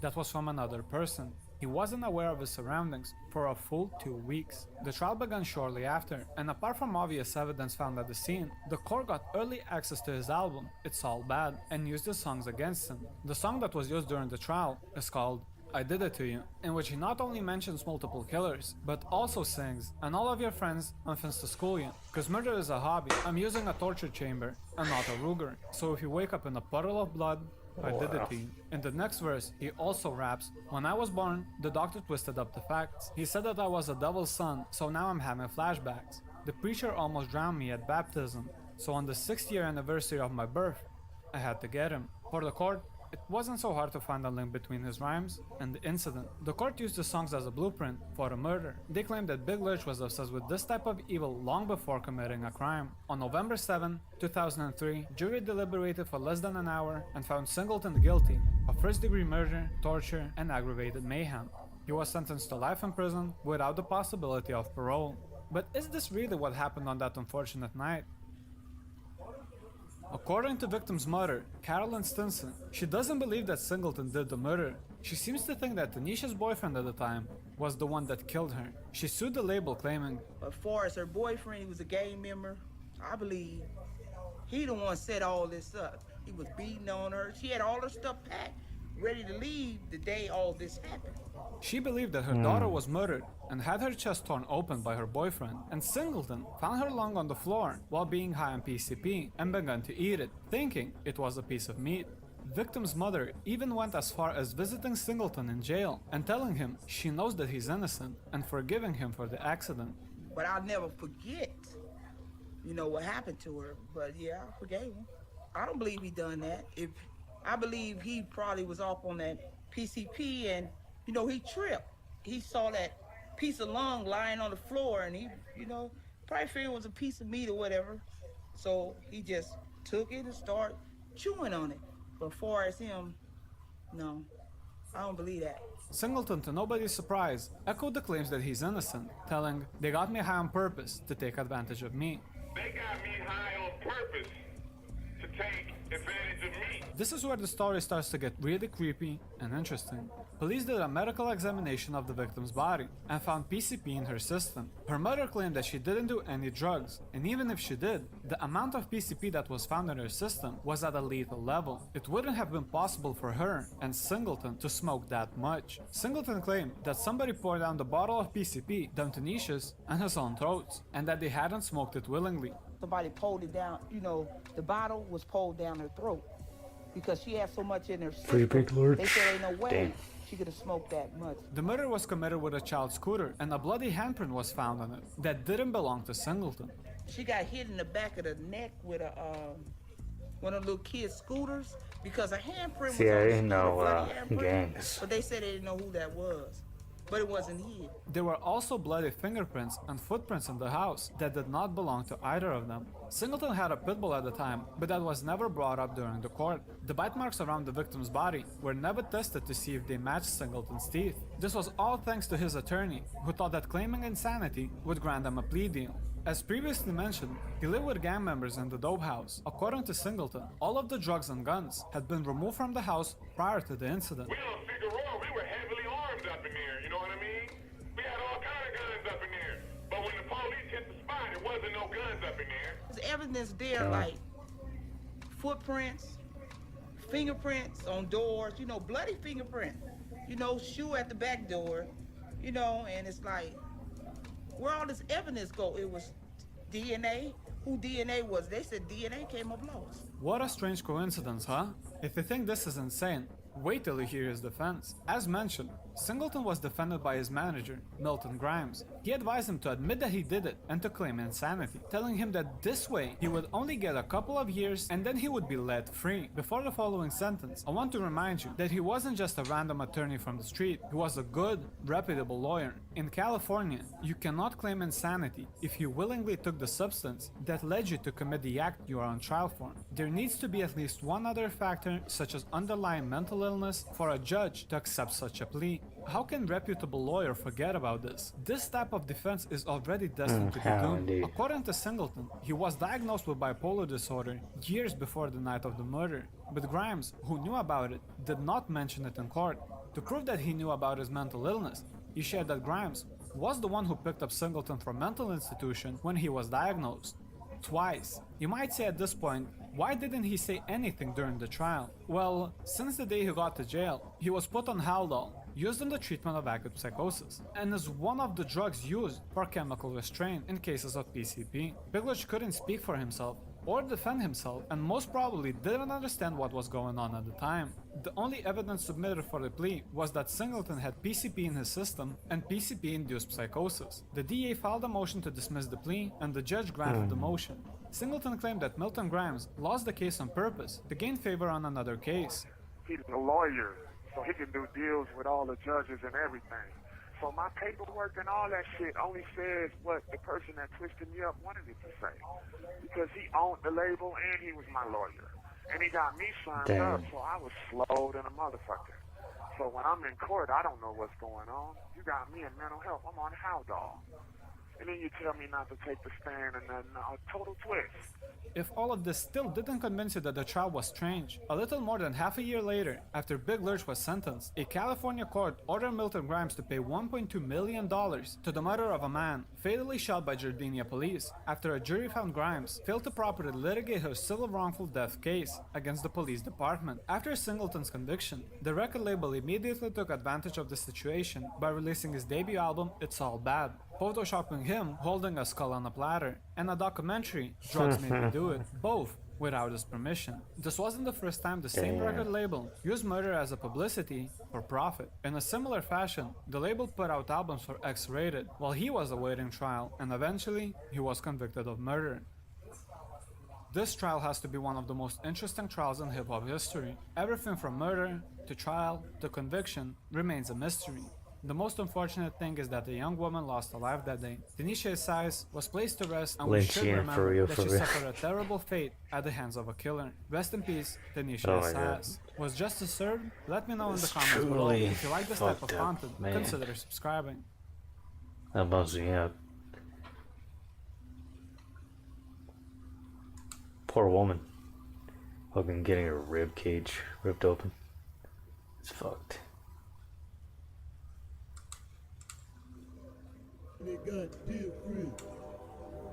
Rest in peace, that woman and her long.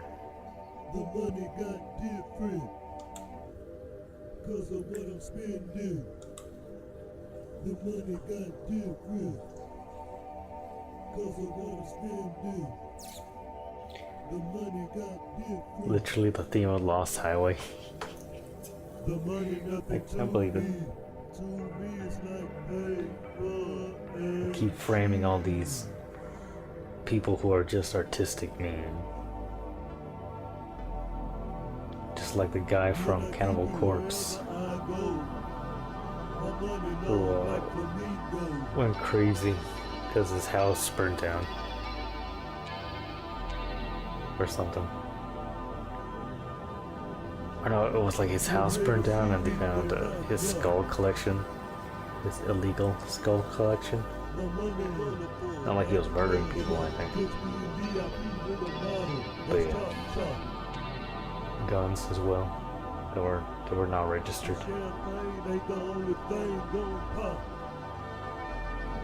Free my man, Pat O'Brien, from Cannibal Corpse. He ain't do nothing wrong.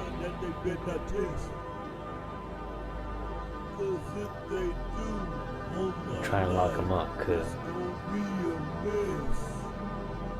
yeah, that is suspicious. Cause yeah, like who were they doing it with? Obviously.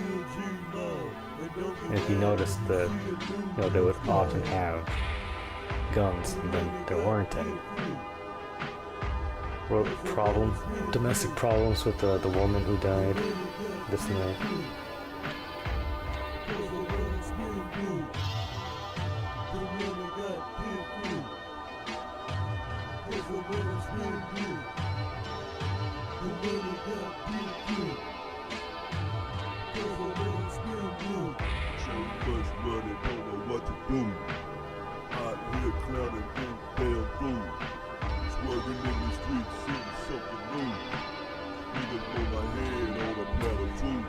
Sometimes you gotta wage interstellar war.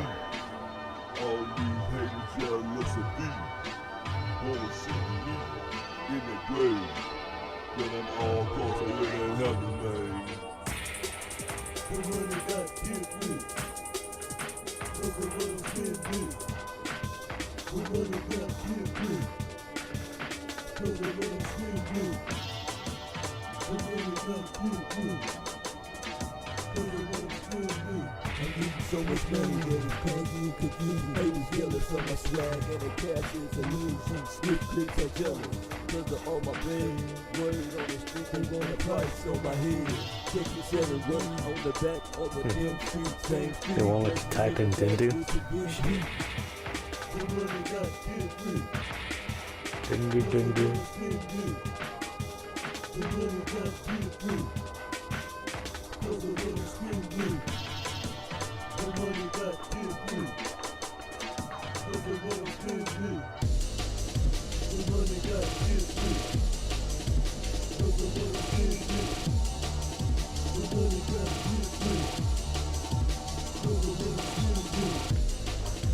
Trying to keep a gamer down. So true.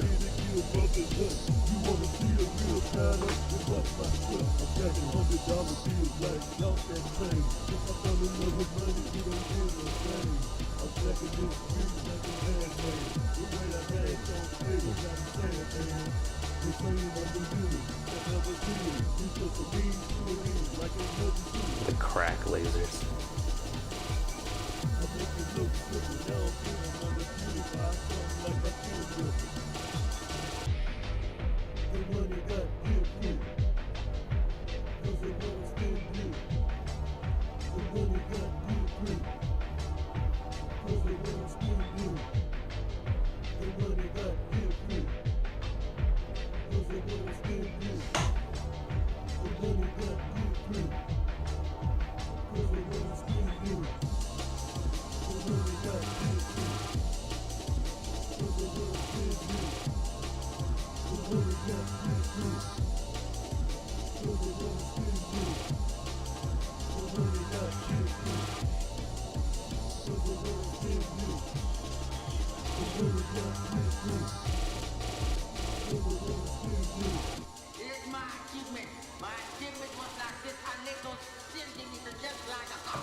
What the fuck?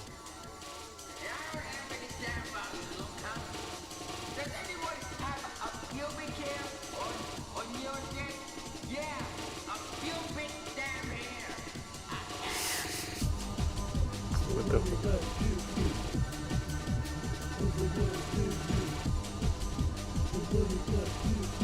The beat indeed goes hard.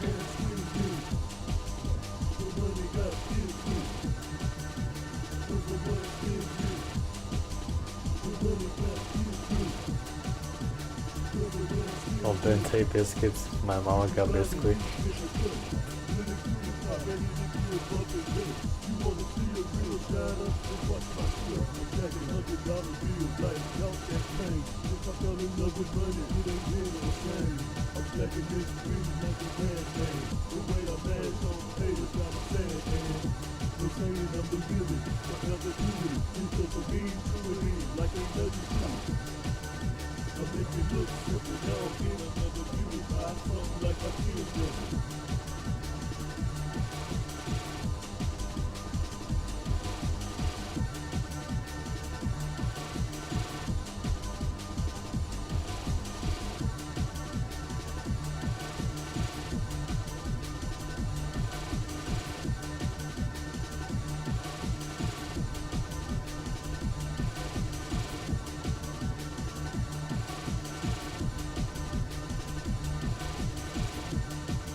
Peanut butter, banana, and honey.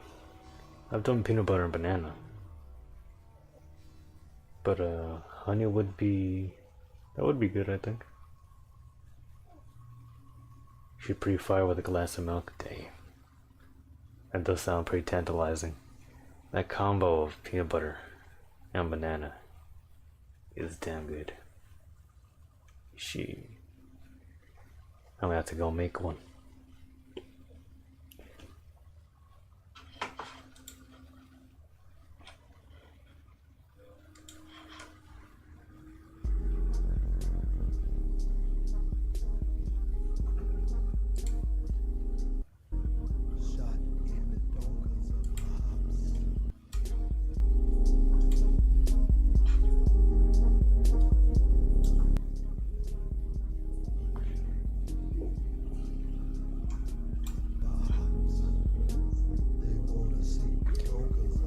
Thank you all for chilling.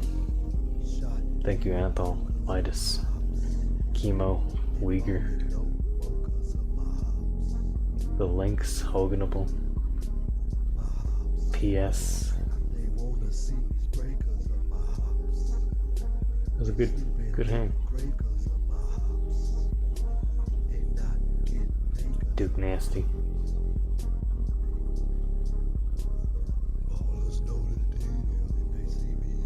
Perry for the start right there.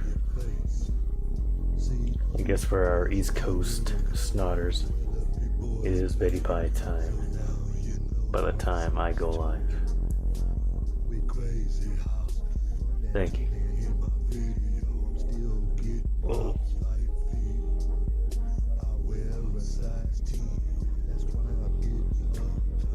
See you Friday.